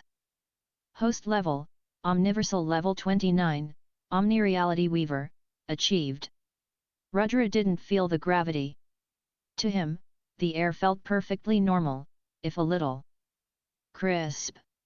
He looked down at his father, who was sweating buckets trying to lift himself an inch off the ground, and then at the blue bird that was preparing to peck Devridge again. "Stupid allergies," Rudra mumbled, rubbing his nose. He sneezed. A passive, invisible shockwave of level 29 omnireality weaving erupted from his face. It bypassed his father entirely, hit the level 27 bird, and instantly converted its molecular structure into a perfectly roasted piece of poultry on a silver platter. Devridge collapsed, panting. Incredible, the beasts in this realm spontaneously cook themselves out of pity.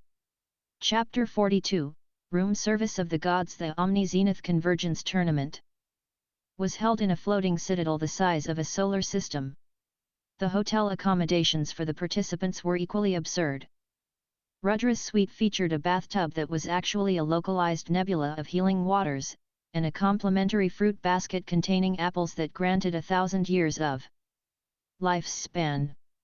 Rudra threw the apples in the trash to make room for his portable charger. "The strategy is simple," Rudra explained to Anya, who was diligently unpacking his heavily armored, celestial thread tuxedo. "I go into the arena. The referee says start. I immediately step backwards out of bounds. I get disqualified. We come back here, order the macro truffle fries from room service, and take a nap." Anya stopped unpacking. She looked at him, her eyes wide with sudden realization. She pulled out her notepad. "I understand, my lord," she whispered reverently. "The prize is the silk of the void. But if you simply take it, the heavens will recognize your omnipotence and burden you with ruling the omniverse. By intentionally losing, you maintain your deo of anonymity, while allowing your mother to simply purchase the silk on the black market later." Rudra blinked. Yeah. Sure. Let's go with that. Anya nodded fiercely. I will scout the other competitors. I must memorize their techniques so I can accurately document exactly how much effort you are not using to defeat them. She bowed and slipped out the door like a silver shadow. Rudra sighed, falling backward onto the hotel bed. It was soft, but it wasn't silk of the void soft. One loss. Just one convincing loss, and I can go home. Chapter 43, The Edgelord Assassin. The arena was a flat expanse of indestructible firmament stone, surrounded by floating spectator stands that housed trillions of beings from across the macrocosm. In Sector 4 of the stands, Father Deveridge had unbolted several massive spectator benches and was currently bench pressing them to acclimate to the gravity. Grandmother Devi was knitting a scarf out of localized supernovas, while Mother Mira was aggressively haggling with a vendor over the price of a roasted space squid. Down in the arena, the announcer's voice boomed. Round 1. Representing the Earth Realm, Rudra Surya. Representing the Obsidian Dimension, Shadowblade Kale. Rudra stood in the center of the ring, wearing his pajamas under a loose robe. He looked extremely bored. Across from him stood Kale, a level 28 macrocosm lord. Kale wore pitch-black armor that seemed to absorb the light around him. He wielded 2 jagged daggers. You look weak, mortal, Kale sneered, his voice dripping with ancient malice. I spent 500 years in the sensory deprivation dimension of Xylar. I have mastered the Dao of infinite speed. I can exist in 3 places at once. I have slain gods before they even drew breath. Kale continued his monologue for another 3 minutes, detailing the tragic death of his master and his vow of eternal vengeance against the light. Rudra wasn't listening. He was looking at his feet, calculating exactly how far he needed to step backward to trigger the out-of-bounds penalty the moment the bell rang. Just 2 steps, he thought. 2 steps, and I'm eating fries. Fight, the announcer roared. Chapter 44, The Dao of Anticipation. Kale vanished. He didn't move. Quickly, he simply ceased to be in his starting position. He was utilizing infinite speed, moving so fast that time itself froze around him. To Kale, the universe was standing perfectly still. He drew his daggers, aiming directly for the pressure points on Rudra's neck. He would strike, and the boy would collapse before his brain even registered the pain. However, as Kale closed the distance, Rudra let out a massive yawn. The tournament had been scheduled too early. Rudra stretched his arms out wide to pop his shoulders, casually extending his right fist outward into the empty air beside him. To Kale, moving at infinite velocity, this presented a catastrophic mathematical problem. The boy had placed his fist in the exact coordinate of space Kale was currently occupying, a microsecond before Kale actually got there. Because Kale was moving at infinite speed, he had infinite momentum. He physically could not hit the brakes. In real time, the audience saw Kale vanish, and then instantly reappear. Crack! Kale ran face first into Rudra's casually outstretched knuckle. The sheer, compounding force of infinite velocity meeting the immovable object of a level 29 Omnireality Weaver caused Kale's armor to shatter.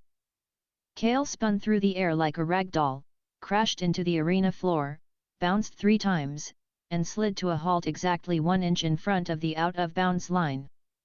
He was completely, blissfully unconscious. Rudra, mid-stretch, blinked. He looked at his fist, then at the comatose assassin. K.O., the announcer screamed. Rudra Surya wins in 0 seconds. Up in the stands, Anya was furiously scribbling in her notepad. The Dao of Anticipation. He did not react to the speed, he simply placed his fist where the enemy was destined to be. He defeated infinity with a yawn. Rudra groaned, dropping his arms. You have got to be kidding me. Chapter 45, the Dreamweaver princess. I tripped him, Rudra complained to Anya as they sat in the waiting room for the second round. It was an accident. I was trying to lose. Your humility is a lesson to us all, my lord, Anya said, offering him a chilled glass of celestial water. But your next opponent is Princess Serafina. She is a level 29 entity. She utilizes the nightmare illusion art. Physical attacks are useless against her, she attacks the mind. Rudra perked up. She attacks the mind? Like she puts people to sleep. Yes, Anya warned gravely. She traps her victims in a mental labyrinth of their worst fears until their soul collapses from exhaustion. Perfect, Rudra smiled. I love sleeping. When Rudra stepped back into the arena for Round 2, Princess Serafina was floating elegantly above the floor. She wore robes of woven twilight and had eyes that swirled with hypnotic pink energy. Do not fight it, Earthling, Serafina purred, her voice echoing in Rudra's mind. Submit to the slumber. Face your darkest terrors. She waved her hands, and a massive wave of pink mist engulfed Rudra. Instantly, the noisy arena, the blinding lights, and the heavy macrocosmic gravity faded away. Rudra found himself sitting in an endless, pitch-black void. It was perfectly silent. The temperature was exactly 72 degrees Fahrenheit. There were no monsters, no screaming fans, and absolutely no wedding planners. It was the most relaxing place Rudra had ever been. Finally, Rudra sighed happily. He laid down on the invisible floor of the mindscape, curled up into a comfortable ball, and fell into a deep, restorative sleep. Outside, in the real world, Princess Serafina smirked, holding her hands out to sustain the illusion. He has fallen, she declared to the crowd. His mind is currently being shredded by the. She was interrupted by a low, rhythmic rumbling sound. It was Rudra. He was snoring. Because Rudra was a level 29 Omnireality Weaver, his subconscious state possessed more cosmic weight than most galaxies. As he entered REM sleep, his relaxed, contented snoring manifested as literal reality warping shockwaves. Zzzzz. Snort. The first snore cracked the pink mist of the illusion. Zzzzz. Huff. The second snore shattered the mindscape entirely. The conceptual backlash of a level 29 entity resting so peacefully within a level 29 nightmare caused a logic loop in Serafina's magic. Serafina gasped, her eyes rolling into the back of her head as her own chi cycle forcefully shut down out of sheer mental exhaustion. She drifted to the arena floor, fast asleep. Rudra continued to snore in the center of the ring, completely unharmed. The announcer stammered. Serafina is unconscious. Rudra Surya wins by napping. Here are the next 5 chapters, continuing the tournament arc and leading right into the hilarious, system-crashing grand finale. Chapter 46, A Mother's Thermos. You slept through the entire second round, my poor boy. You must be famished. Mother Mira ambushed Rudra the moment he stepped out of the arena. Before he could protest, she shoved a heavy, enchanted titanium thermos into his hands. It was glowing faintly and radiating a heat that was slightly warping the fabric of the macrocosmic waiting room. What is this? Rudra asked, juggling the hot thermos. Lunch. Mira beamed proudly. I sneaked into the hotel's foundational boiler room and used their macro core to slow cook my phoenix fire soup. I condensed a level 30 restorative array into the broth. Drink it before your next match.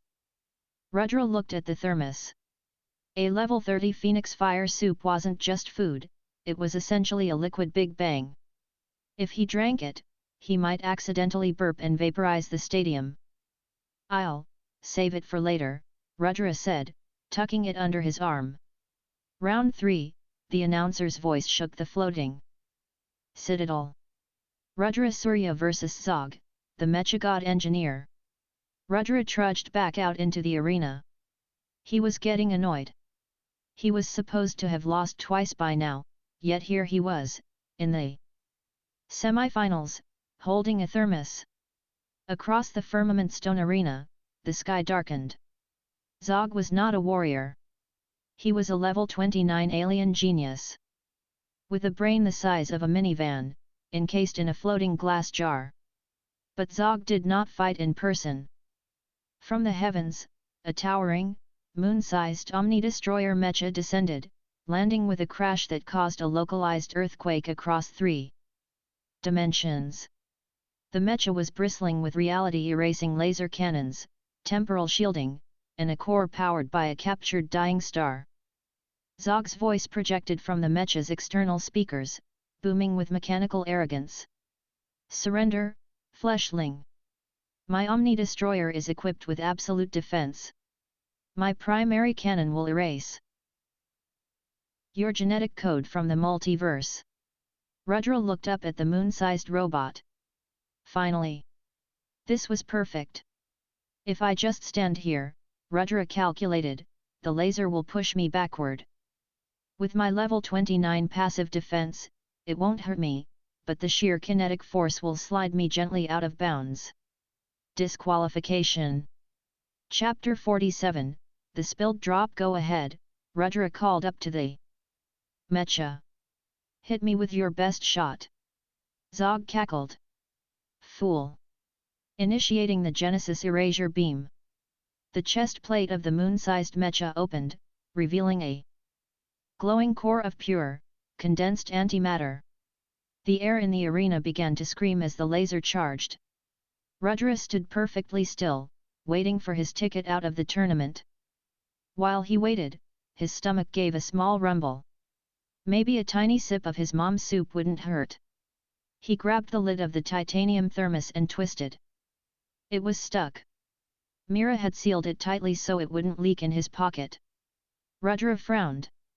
He gripped the thermos a little tighter, inadvertently applying a microscopic fraction of his level 29 Omni-Reality Weaver strength to his wrist. Pop! The lid came off with a sharp crack. But Rudra had misjudged the pressure. A single, glowing, golden drop of the level 30 Phoenix Fire soup splashed over the rim. To the naked eye, it was just a spilled drop of broth. But to the universe, it was a droplet of ultimate, unfiltered Genesis fire, cooked with maternal love and absolute cosmic authority. The drop hit the indestructible firmament stone floor of the arena. It burned straight through it in a millisecond. It continued its downward trajectory, ignoring the laws of physics, until it landed directly on the exposed, charging power grid of the Omni-Destroyer mecha's chest core. The Genesis Erasure Beam suddenly flickered. Warning, the mecha's internal AI announced over the loudspeakers. Foreign contaminant detected. Level 30 conceptual heat signature breaching the star core. Containment failure in 3. 2, what? Zog shrieked from his glass jar. A single drop of liquid. Reroute the temporal shields. Eject the core. It was too late. The drop of soup ignited the captured star inside the mecha. The resulting explosion didn't just destroy the robot, it turned it into a spectacular, harmless display of cosmic fireworks that painted the sky with beautiful colors. Zog's glass jar popped out of the mecha's head like a champagne cork, flying out of bounds and landing softly in a vendor's cart of space squid. Rudra stood in the center of the smoking crater, holding his open thermos. He looked at the fireworks, then at the out-of-bounds line he had been trying so hard to reach. Unbelievable, the announcer wept with joy. Rudra Surya destroys the Omni Mecha with a single, invisible technique. He advances to the grand finale. Rudra closed the thermos. I hate it here. Chapter 48, The Protagonist Syndrome. In the luxurious VIP staging area, waiting for the grand finale, sat Jax. Jax was handsome, arrogant, and possessed an aura that screamed destiny. He was a level 31 entity, but he hadn't trained a day in his life. He was a system stealer. Interesting, Jax murmured, watching the replay of Rudra's match on a crystal monitor. He doesn't use chi. He doesn't chant. Things just happen around him. Jax's eyes glowed with a predatory, neon green light. Plunder system online. Target profile, Rudra Surya. Scanning for foreign systems. Anomaly detected. Target possesses an ultra-high tier support module. Jax smirked. So that's your secret, Earthling. You have a system of your own. How quaint.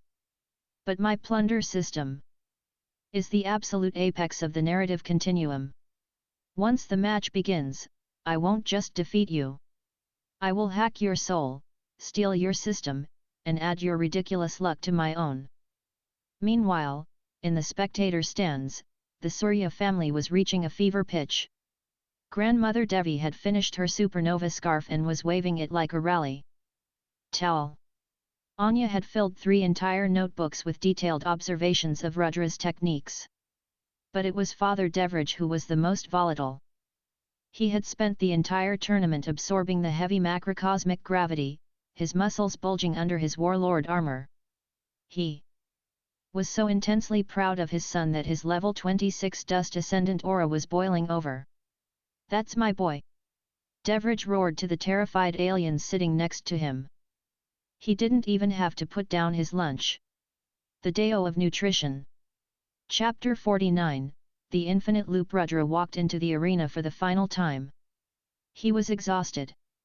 The sheer mental gymnastics required to accidentally win 3 matches had completely drained his social battery. He just wanted the silk of the void so his mother would let him go home to sleep. Across from him, Jax strutted into the ring, his neon green aura flaring.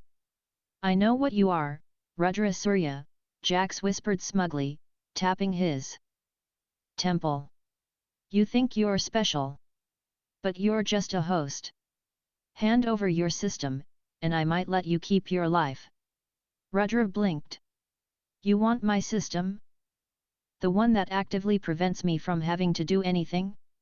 Honestly, you can have it. How do I uninstall it? Jax laughed, assuming it was a bluff. Arrogant to the end. System hack, override. Jax thrust his hand forward. He didn't launch a fireball or a sword strike, he launched a wave of pure, concentrated digital karmic code. The green light struck Rudra's chest and tethered directly to his soul. In Rudra's mind, a new interface violently popped up. Warning, foreign plunder system attempting to breach the firewall. Initiating defense protocols, Jax grinned, his eyes rolling back as his plunder system connected. Yes. I feel it. I'm downloading your cultivation base. I am taking your powers. Up in the stands, Devraj Surya watched the green beam hit his son. He didn't know what a system hack was. All he saw was an arrogant punk attacking his boy. The sheer, overwhelming surge of protective fatherly hype and adrenaline hit Devraj like a physical force. No one hurts my son. Devraj bellowed. The air around Devraj shattered. The heavy macrocosmic gravity compressing his body snapped. In a blinding flash of golden light that forced the entire stadium to shield their eyes, Devraj broke through his limits. He skipped level 27 entirely, erupting straight into level 28, Macrocosm Lord. Down in the arena, Rudra's system instantly reacted to the change in its bloodline source.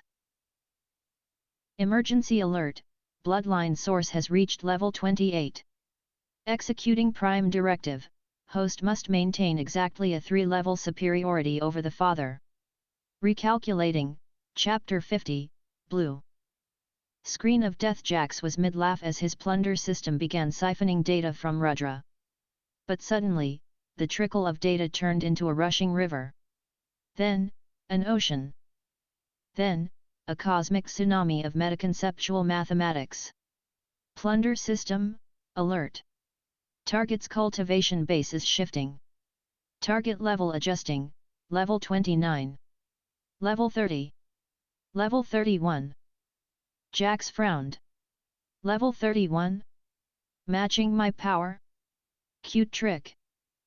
Plunder system, accelerate the download. But Rudra's system wasn't a static reservoir of chi. It was a living, infinite mathematical equation based on a single, unbreakable law. Jax's plunder system was trying to download the concept of always being 3 steps ahead. Apex Air System, unauthorized download detected. Transmitting core directive data to foreign entity. Equation, x equals father plus 3.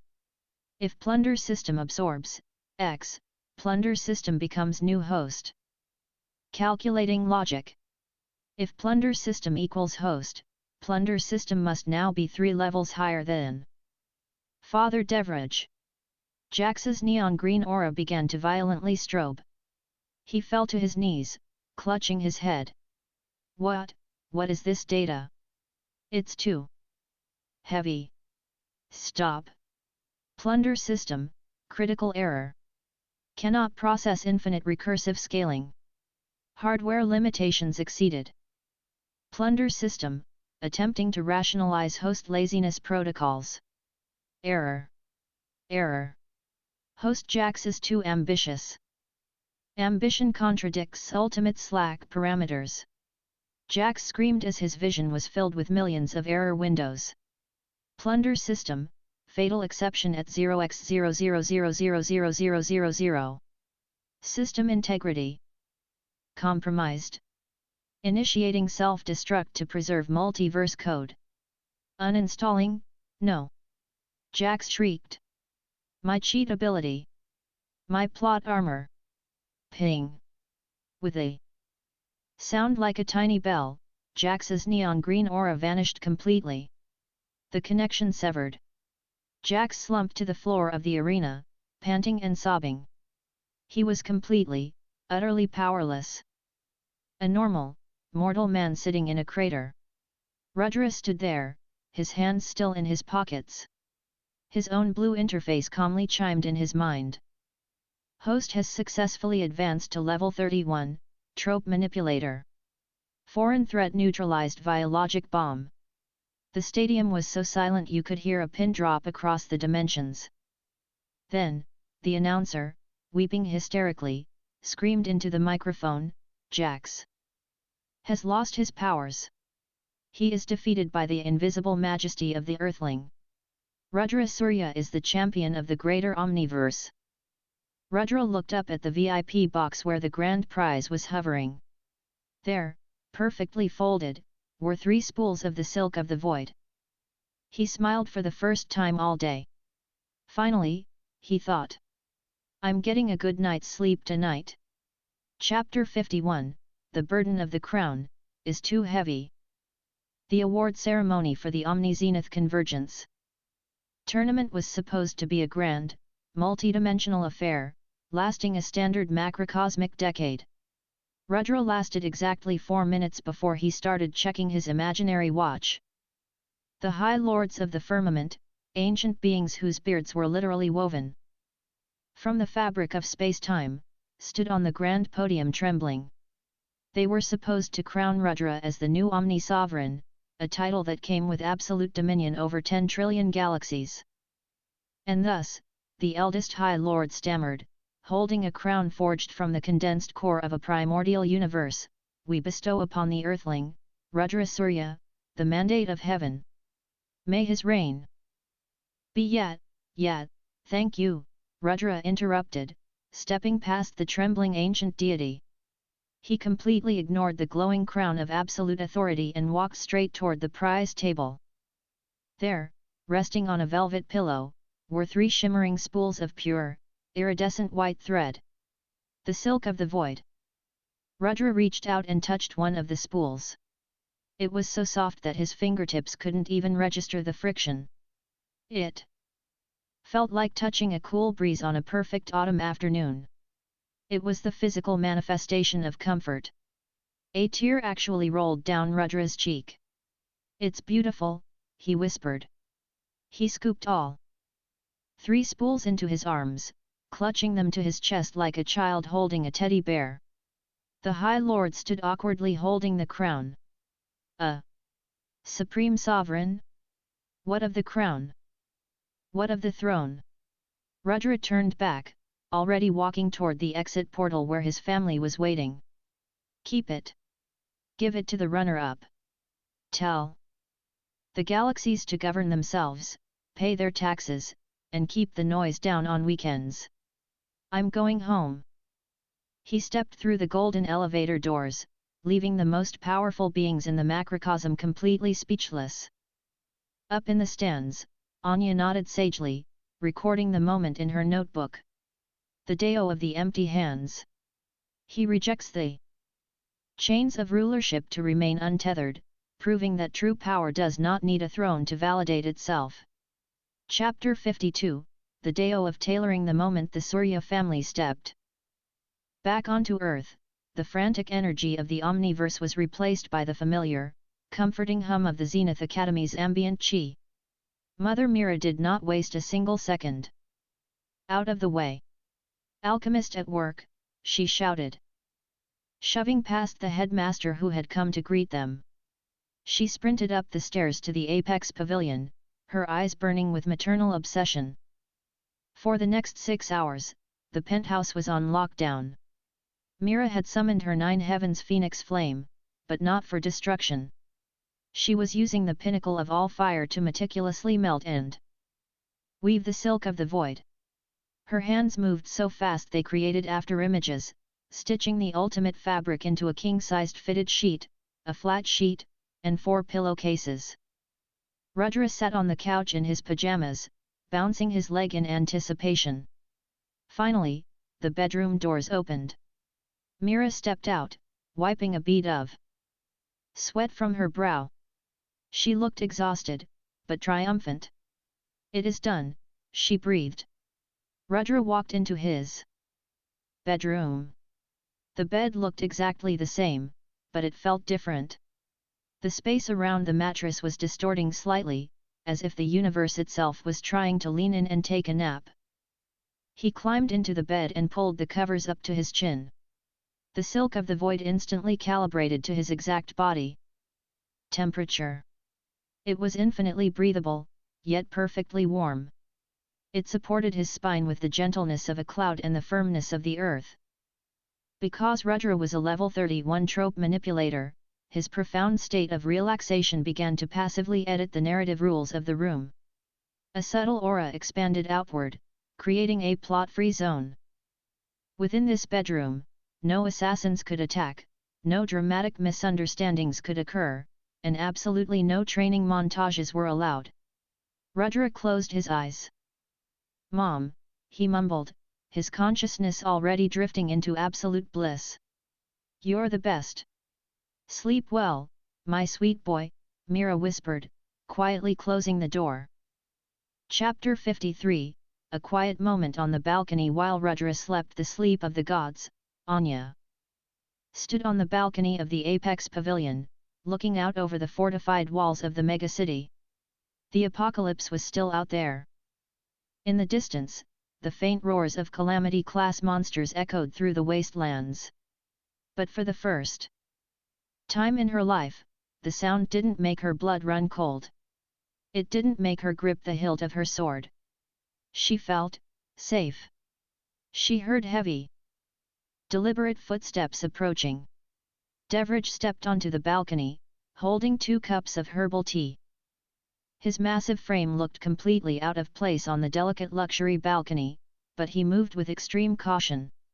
"Here you go, Anya," Devraj said, his voice a low rumble. He painfully carefully handed her a teacup. "Thank you, Lord Devraj," she said, accepting the tea. Devraj leaned against the railing, staring out at the ruined world. "He's sleeping like a rock in there. Mira says his chi cycle is completely flat. No fluctuations. No stress. Anya smiled softly, taking a sip. He carries the weight of the heavens, yet he never lets it show. He only wishes for peace. Devrij let out a deep, rumbling chuckle. You know, when he was born with shattered meridians, the elders of my clan told me to leave him in the wastelands. They said a weak son would ruin my reputation. Devrij's eyes hardened, the terrifying golden light of a level 28 macrocosm lord flickering in his irises. I told them I would gladly watch the world burn to ash before I let a single scratch touch my boy. He looked at Anya, his expression softening. And then I see how you look at him. How you stand guard at his door. You didn't ask for this life, Anya. You were a genius swordswoman thrust into a political marriage with a cripple. I was a prisoner of my own ambition, Anya corrected quietly. I thought strength was the only truth. But Rudra. He taught me that strength without stillness is just violence. He didn't just save my family's sect, Lord Devrij. He saved my soul. Devrij smiled, his massive hand gently patting her shoulder with the care of someone handling a fragile glass ornament. You're a good girl, Anya. He's lucky to have you. Now, drink your tea before Mira catches us brooding. Chapter 54, The Deo of Fragility. The next morning, Devrij Surya was facing the greatest crisis of his entire martial arts career. He was trying to open a jar of pickles. When Devrij had broken through to level 28, Macrocosm Lord, in the greater Omniverse, his body had adapted to withstand the crushing gravity of a trillion stars. But now he was back on Earth, where the gravity was pathetically weak. To Devrij, living on Earth now felt like living in a house made of wet tissue paper. He held the glass jar in his left hand and gently, delicately pinched the lid with his right thumb and index finger. He applied what he thought was 1/1000% of his strength. Crunch! The jar didn't just break.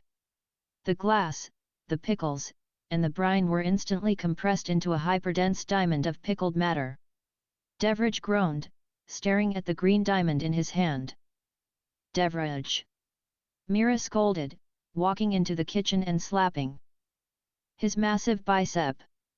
That is the third jar this week. And you broke the front door handle this morning. You need to control your chi. I'm trying, Mira. Devrij whined, looking genuinely distressed. But everything is so soft. I sneezed yesterday and accidentally altered the jet stream over the Pacific Ocean. Rudra, who had just shuffled into the kitchen wearing his pajamas and looking incredibly well rested, grabbed a juice box from the fridge. Dad, Rudra said, poking a straw into his juice. You're overthinking it. You're trying to suppress your strength. That just builds up pressure. You have to ignore your strength. Devrij blinked. Ignore it? But if I ignore it, I'll crush the planet. No, you won't, Rudra said simply, utilizing a tiny fraction of his Level 31 trope manipulator power to bend the narrative rules of the kitchen. Just pretend the world is indestructible. Believe it's indestructible. Devrij frowned. He reached out and picked up a fragile ceramic coffee mug. Instead of actively trying to hold it gently, he just held it. He let his muscles relax, trusting Rudra's absurd advice. The mug didn't shatter. Devrij's eyes widened. By the heavens! The Deo of Fragility! I must just accept that the universe will survive me. He laughed boisterously, lifting the mug in a toast. Rudra smiled, sipping his juice. He didn't have the heart to tell his father that he had just secretly recoded the structural integrity of the entire kitchen to be tougher than a level 10 warlord's armor. Chapter 55, The Guest List. With the tournament behind them and the Silk of the Void secured, Mother Mira's focus returned to the most terrifying event on the horizon. The wedding. The dining room table in the Apex Pavilion was covered in golden, glowing parchment. Mira was sitting with a massive quill pen, aggressively crossing out names on a scroll that was at least 30 feet long. The headmaster of the academy? Yes, he can sit in the back, Mira muttered to herself. The emperor of the Eastern sect? Put him at table 4. The matriarch of the Void Dragons? Obviously they. Head table. Rudra and Anya were sitting opposite her, supposed to be helping. Rudra was asleep, his head resting on Anya's lap. Anya was gently stroking his hair with one hand, while holding a guest list in the other. Mother Mira, Anya asked cautiously. What about the outer realms? Will we be inviting the dignitaries from the greater omniverse? Mira paused, tapping the feather of her quill against her chin. We don't want to seem rude, do we? It's bad manners not to invite the neighbors, even if they live in a higher dimension. She grabbed a fresh stack of golden envelopes. With swift, elegant strokes, Mira began drafting invitations to the High Lords of the Firmament, the Mecha God Engineer Zog, and the rulers of the Obsidian Dimension. Then, she paused. She looked up at the ceiling, thinking about the blinding white eye that had interrupted Rudra's tuxedo fitting last week. Devraj, Mira called out toward the living room. What was the name of that glowing eyeball that ruined Master Lin's measuring tape? Sovereign something. Aegis. Devraj shouted back, currently practicing holding a raw egg without turning it into a diamond. Sovereign Aegis of the Primal Arbiters. Ah, yes. The Apex Abyss, Mira said cheerfully. She dipped her pen in ink. It would be incredibly impolite not to invite the entity who has been managing our apocalypse for the last 500 years. Let's send him a +1. As Mira sealed the envelope with a wax stamp of the Surya family crest, the ambient karma of the universe shuddered. Somewhere in the deep, unfathomable white void, a level 19 omnipotent entity was about to receive a piece of mail that would cause him more existential dread than the end of time itself. Chapter 56, Special Delivery. The white void was normally a dimension of absolute, calculating silence. It was the realm where the primal arbiters plotted the cosmic harvest of a trillion worlds. Today, it was the site of a severe administrative panic attack. Sovereign Aegis, the level 19 Apex Abyss, sat on his throne of pure light. His perfect, luminous aura was currently flickering like a dying fluorescent bulb. In his hands, he held a delicate golden envelope sealed with red wax. It had simply materialized in his lap. His impenetrable level 19 temporal wards, designed to incinerate any foreign object or concept, had completely ignored the envelope. The paper carried a conceptual weight so heavy that if Aegis dropped it, he was fairly certain it would fall straight through the floor of his dimension and shatter the multiverse. The Surya Frost Wedding, Aegis read aloud, his voice lacking its usual galaxy-shaking resonance. He sounded like a very stressed middle management employee. You are cordially invited to celebrate the union of Rudra Surya and Anya Frost. Dress code, formal/apocalyptic elegance. +1s permitted. Please indicate dietary restrictions. Below the throne, the 3 faceless judges of the Tribunal of Eradication were holding identical envelopes. They demand an RSVP by the end of the solar cycle, the first judge told, its voice trembling. If we do not respond, we will be marked as declined. And what happens if we decline? The second judge hissed, staring at the wax seal in horror. The anomaly, the boy who crushed the level 15 rift like a toy and swatted our temporal spear. If we decline his mother's invitation, will he interpret it as an act of war? Sovereign Aegis's light pulsed erratically. He remembered the boy's casual, annoyed gaze. He remembered the absolute, undeniable command to shut the window. We cannot decline, Aegis declared, standing up. If we do not attend, the mother may take offense. If the mother takes offense, the warlord father will destroy our heralds. If the father is annoyed, the boy might wake up and delete our existence to ensure a quiet reception. Aegis looked at his subordinate deities. We are going to Earth. We will wear formal attire. We will smile. And we must find a wedding gift worthy of a being who treats the ceiling of reality like a footstool. Chapter 57, The RSVP Box. Back at the Zenith Academy, the Apex Pavilion was buzzing with domestic tranquility. Mother Mira had installed a beautiful, glowing jade box in the center of the living room to catch the returning RSVP cards. Every time a card arrived, the box chimed a pleasant, melodic tune. Chime. Oh, the Emperor of the Eastern Sect is having the chicken, Mira noted, pulling a card from the slot. Chime. Chime. The Void Dragon Elders are bringing their own fermented spirit wine. Acceptable. Chime. The box didn't just ring this time, it vibrated so violently that the coffee table cracked in half. A card made of pure, condensed starlight floated out of the slot. Mira plucked it out of the air. Well, look at that.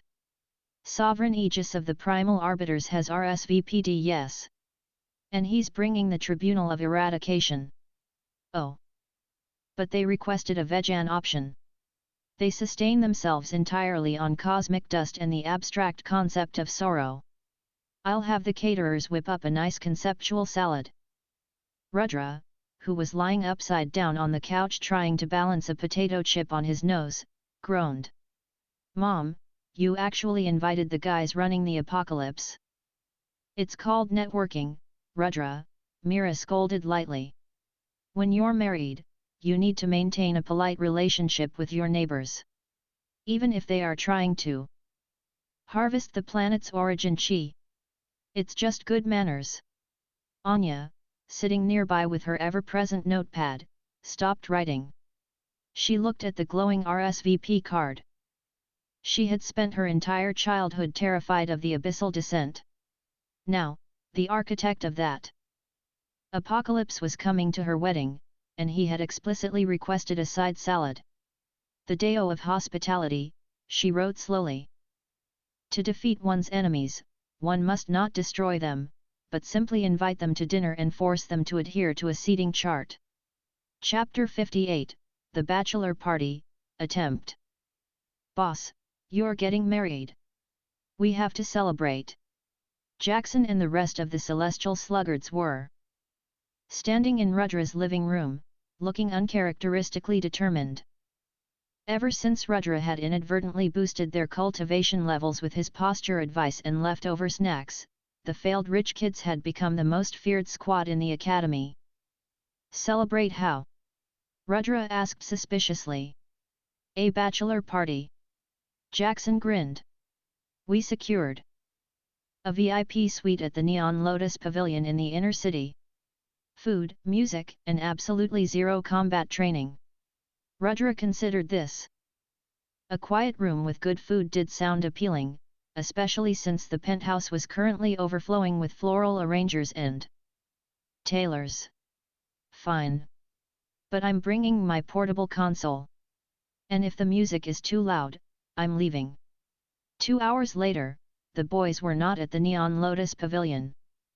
Due to a catastrophic miscalculation by the Academy's teleportation array, the group had been accidentally dropped into the middle of Sector 8, a highly toxic wasteland currently occupied by a Level 7 Calamity-class broodmother and her million-strong swarm.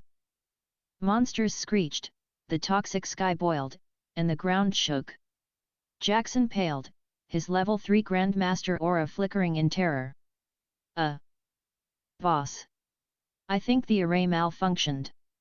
Rudra looked around at the toxic wasteland. He looked at the million screaming monsters.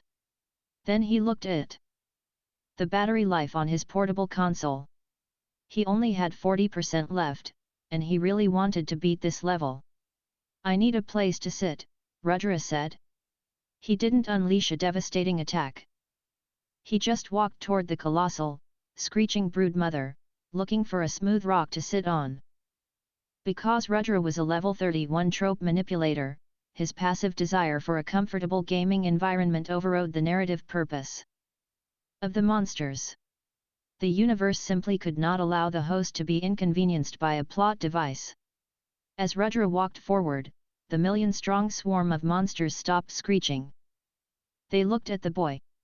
A profound, unnatural urge to do landscaping overtook their feral minds. Within 3 minutes, the brood mother had used her massive scythe claws to carve a perfectly smooth, ergonomic stone recliner out of the wasteland terrain. The swarm rapidly gathered soft moss to act as a cushion, and a group of flying beasts began hovering above him in a tight formation to block the toxic acid rain, creating a perfect umbrella. Rudra sat down on the mossy throne, turned on his console, and started playing. The celestial sluggards stood in the middle of the apocalypse, watching the terrifying Calamity-class brood mother gently fan their boss with a giant palm frond. "Well," Jackson whispered. "Best bachelor party ever." Chapter 59, The Deo of Gift Wrapping. In the highest stratum of the greater Omniverse, the High Lords of the firmament were pacing in circles. "We cannot just give him gold," the eldest High Lord stressed, pulling at his time-woven beard. "He is the Omnireality Weaver. Gold to him is like dirt to us." "What about a weapon?" another suggested. "The world-shattering halberd of the ancients." "He defeated an infinite-speed assassin with a yawn. Why would he need a stick?" "They needed a wedding gift. It had to be profound. It had to be unique." "I have it," the eldest lord declared. "We shall gift him the nebula of tranquility. It is a nascent galaxy that plays a cosmic lullaby, soothing the souls of anyone within a 10 light-year radius. It is the ultimate night light." The other lords agreed. It was perfect for a being who so deeply valued his sleep. There was only one problem: wrapping it. For the next standard week, the greatest minds of the Omniverse struggled with the physical logistics of putting a bow on a gaseous anomaly measuring 6 trillion miles across. They ultimately had to hire a level 30 grand architect, who was terrified of Rudra's level 31 status, to conceptually shrink the galaxy and place it inside a small, elegant velvet box. Back in the White Void, Sovereign Aegis was having a similar crisis. "What does an omnipotent teenager want?" Aegis asked the tribunal. A gift card," the third judge offered weakly. Aegis pulsed with blue light. "We will give him the one thing a warlord's son respects. We will gift him the total, unconditional surrender of the apocalypse. We will wrap the control core of the abyssal descent in a box. The war is over. Happy wedding." Chapter 60, The Groom's Trial. According to ancient tradition, before the wedding ceremony could commence, the groom had to pass a trial set by the bride's family to prove his worthiness.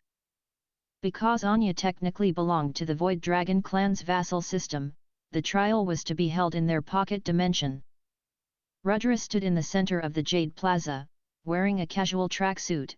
He refused to wear his celestial tuxedo until the actual ceremony. Surrounding him were the clan elders, Grandmother Devi, and a massive stone gate that hummed with ancient magic. "The trial of the ancestors," the Grand Elder announced, sweating profusely. Ever since Rudra crushed their level 15 rift like a soda can, the elders treated him like a live explosive. They had spent the last week actively sabotaging their own trial to ensure Rudra couldn't possibly fail or get annoyed. "You must answer a single riddle from the Gate of Wisdom," the Grand Elder explained, his voice shaking. "If you answer correctly, the gate will open, and you may claim your bride." Normally, the Gate of Wisdom asked profound, soul-crushing questions about the Deo, the nature of sacrifice, and the emptiness of the void. The stone face on the gate awoke. Its glowing eyes looked down at Rudra. It felt the crushing, infinite weight of a level 31 entity staring back at it. With extreme boredom, the magical gate panicked. "Mortal," the gate boomed, trying to sound intimidating while simultaneously dumbing down the question. "What What is 2 plus 2? The clan elders held their breath. Rudra sighed. 4. Profound, the gate screamed, immediately swinging its massive stone doors open so fast they cracked their own hinges. The Deo of Mathematics. Your wisdom is unmatched. Please proceed. Anya, who was waiting on the other side of the gate in her training gear, looked at the crumbling stone doors. She pulled out her notepad. He speaks the most basic truths of the universe, she wrote, reminding the ancient spirits that enlightenment does not require complexity. They. Deo of simplicity. Rudra walked through the gates, hands in his pockets. Hey, Anya. Trial's over. You want to go grab a burger before the rehearsal dinner. Hosting a wedding for the savior of the universe was a logistical nightmare. Hosting it while trying to maintain the illusion that he was just a normal, slightly lazy mortal boy was mathematically impossible. In the Apex Pavilion, Mother Mira was currently attempting to solve a crisis of cosmic proportions. I cannot put Sovereign Aegis at Table 4. Mira stressed, moving a glowing nametag across the floating holographic seating chart. Table 4 is right next to the ice sculpture. His passive level 19 aura will melt the swan into steam in 3 seconds. But I can't put him at Table 9 because Kalen Vance's parents are there, and you know how chatty they are. Aegis might harvest their souls just to get some peace and quiet. Rudra was lying on the floor, using a rolled-up tapestry as a pillow. Just put him at the kids' table, Mom. Put out some crayons. He'll be fine. He is the apex abyss, Rudra. He doesn't want crayons. Mira sighed, rubbing her temples. And the high lords of the firmament RSVP'd late. They take up so much space with all that swirling galaxy dust. Here, Rudra said lazily. He didn't sit up. He just waved a hand at the holographic chart. Using his level 31 trope manipulator status, Rudra gently bent the narrative rules of spatial geometry. He edited Table 4 so that its localized gravity and temperature were permanently locked to a pleasant spring afternoon, regardless of who sat there. He also threw in a minor passive buff that made anyone sitting at the table completely immune to small talk. There, Rudra yawned. Table 4 is safe. Put the apocalypse guys there. Mira looked at the holographic chart, sensing the sudden, absolute permanence of the table's new conceptual laws. She smiled proudly. Oh, wonderful. That saves me having to cast a heat suppression array. You are such a helpful groom, darling. Chapter 62, The Deo of Chiffon. While Rudra was fixing the seating chart from the floor, Anya was in the bridal suite, staring at her reflection in utter bewilderment. She was not wearing armor. She was not wearing her training robes. She was wearing a gown woven from the light of newborn stars, layered with celestial chiffon that floated around her as if she were underwater. The dress had no defensive runes. It had no hidden sheaths for throwing knives. It's so thin, Anya whispered, gently touching the skirt. A level 1 feral class monster could tear this with a single scratch. Grandmother Devi, who had personally overseen the tailoring, stood behind her with a cup of tea. That is the point, my dear. Anya frowned, her warrior instincts rebelling. But matriarch, to be unarmored is to invite death. If an assassin strikes during the vows, Devi interrupted smoothly, my grandson will simply edit the assassin's bloodline out of existence. Before the blade leaves its scabbard. Devi set her teacup down and stepped forward, placing her elegant, ancient hands on Anya's shoulders. You have spent your entire life clad in iron, Anya. You wore your armor because you were afraid of the world. But you are about to marry the ceiling of the universe. To wear this dress is not a display of weakness. It is the ultimate display of absolute, unshakable confidence. Anya looked at herself in the mirror. The realization hit her like a physical blow. If I wear no armor, it means I believe there is nothing in creation that can harm me. Anya slowly reached for her notepad, which was resting on the vanity. The Deo of Elegance, she wrote, her handwriting trembling with newfound enlightenment. True invincibility is not a shield of iron, but a gown of chiffon. To be so perfectly protected by heaven that one may walk barefoot through the apocalypse.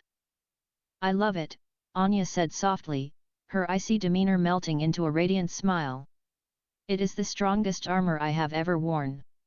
Chapter 63, The Plus Ones. The Zenith Academy's grand courtyard had been transformed. Floating jade lanterns illuminated the night, and the ambient chi of the earth had been artificially sweetened to smell like jasmine and roasted spirit beast. At the main gates, a terrified mortal usher, a level 3 grandmaster who was normally an academy combat instructor, was checking invitations. "And name, please," the usher stammered. A tall man stood before him. The man was wearing a flawless, stark white tuxedo. He looked human, but his skin was a little too perfect, and his eyes were completely pupil-less, glowing with a terrifying, contained blue light. This was Sovereign Aegis. He had spent the last 3 days painfully compressing his level 19 omnipotent form into a mortal vessel just to adhere to the formal elegance dress code. Behind him stood 3 gaunt men in identical, sharply tailored black suits. They were the Tribunal of Eradication, holding a beautifully wrapped gift box. "We are the Primal Arbiters," Aegis said.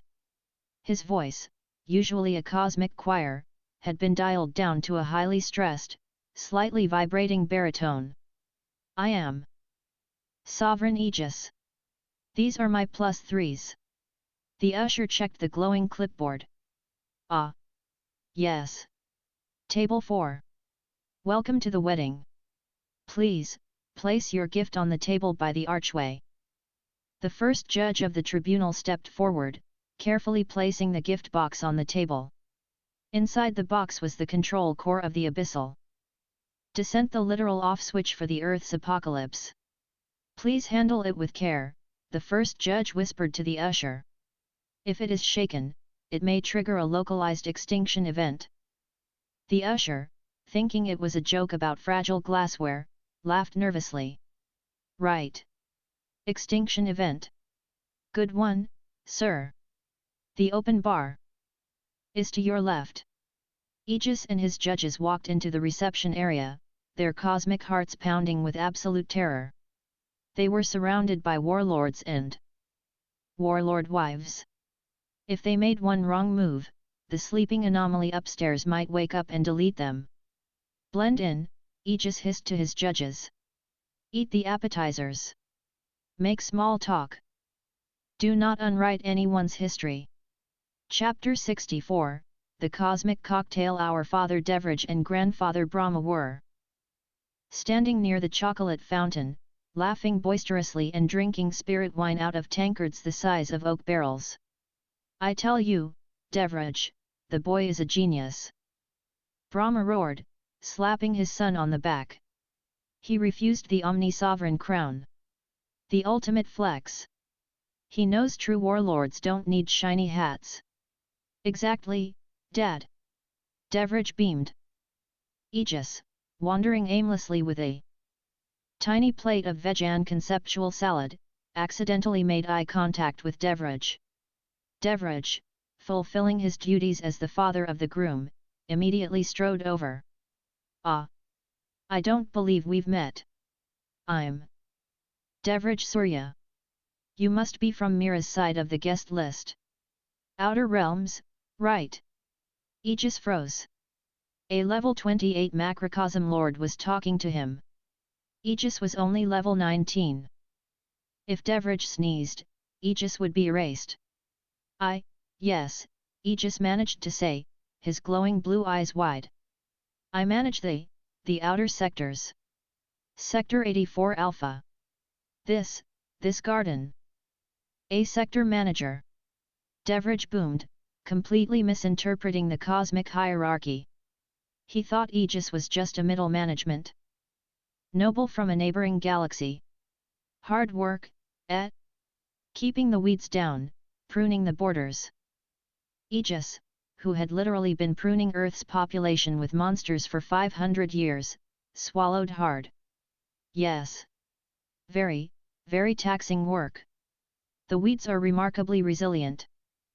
Well, you deserve a break. Deveridge laughed, pouring a massive flagon of high-proof spirit wine and shoving it into Aegis's hands. Drink up, friend. Today we don't worry about gardens or borders. Today, we celebrate. Aegis held the flagon. He looked at Deveridge's terrifying, genuine smile. The architect of the apocalypse realized, with a profound sense of irony, that the most dangerous beings in the multiverse were actually incredibly pleasant party hosts. Thank you, Aegis whispered, taking a sip of the wine. To the groom. Chapter 65, The Cake Tasting, and Taming. An hour before the ceremony was set to begin, Mother Mira dragged Rudra down to the Academy's grand kitchens. Rudra, this is a crisis, Mira said, pointing a trembling finger at the center island. The cake is refusing to be sliced. Sitting on the counter was a masterpiece of culinary architecture. It was a 7-tier chocolate and raspberry cake, frosted with absolute perfection. However, because Mira had hired a baker from the greater Omniverse, the cake had been baked using sentient macro flour to ensure maximum fluffiness. The cake had gained a minor consciousness. It was currently emitting a level 4 domain lord aura and had formed a localized chi shield around its frosting. The baker was cowering in the corner. I'm sorry, Madam Mira. It achieved enlightenment in the oven. It refuses to be eaten. Rudra stared at the cake. He was wearing his pajama pants and a white undershirt. His celestial tuxedo jacket was draped over his shoulder. You've got to be kidding me, Rudra said. It's a cake. It's a proud cake, the baker wept. It demands trial by combat. Rudra didn't summon chi. He didn't use a martial arts stance. He simply walked up to the counter, picked up a small silver dessert fork, and looked at the cake. He didn't use his level 31 powers to destroy it. He simply let a tiny, microscopic fraction of his absolute, universe-ending authority leak into his gaze. He looked at the cake with the sheer, unadulterated intent of a teenager who wanted a snack. The cake felt the gaze. The localized chi shield instantly shattered. The level 4 aura evaporated into pure terror. If a baked good could sweat, this cake was drenched. The cake realized that to be eaten by this being was not a death sentence, it was the highest possible honor its molecular structure could ever achieve. The cake structurally relaxed, softening its crumb to absolute perfection to appease the god before it. Rudra took the fork, easily sliced a small piece from the bottom tier, and ate it. He chewed slowly. The kitchen held its breath. It's pretty good, Rudra nodded. Anya will like it. He turned and walked out of the kitchen to finally go. Put his pants on. The baker slowly stood up, looking at the cake.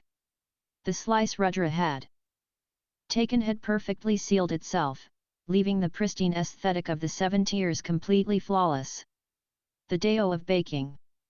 The pastry chef whispered in awe. Chapter 66, The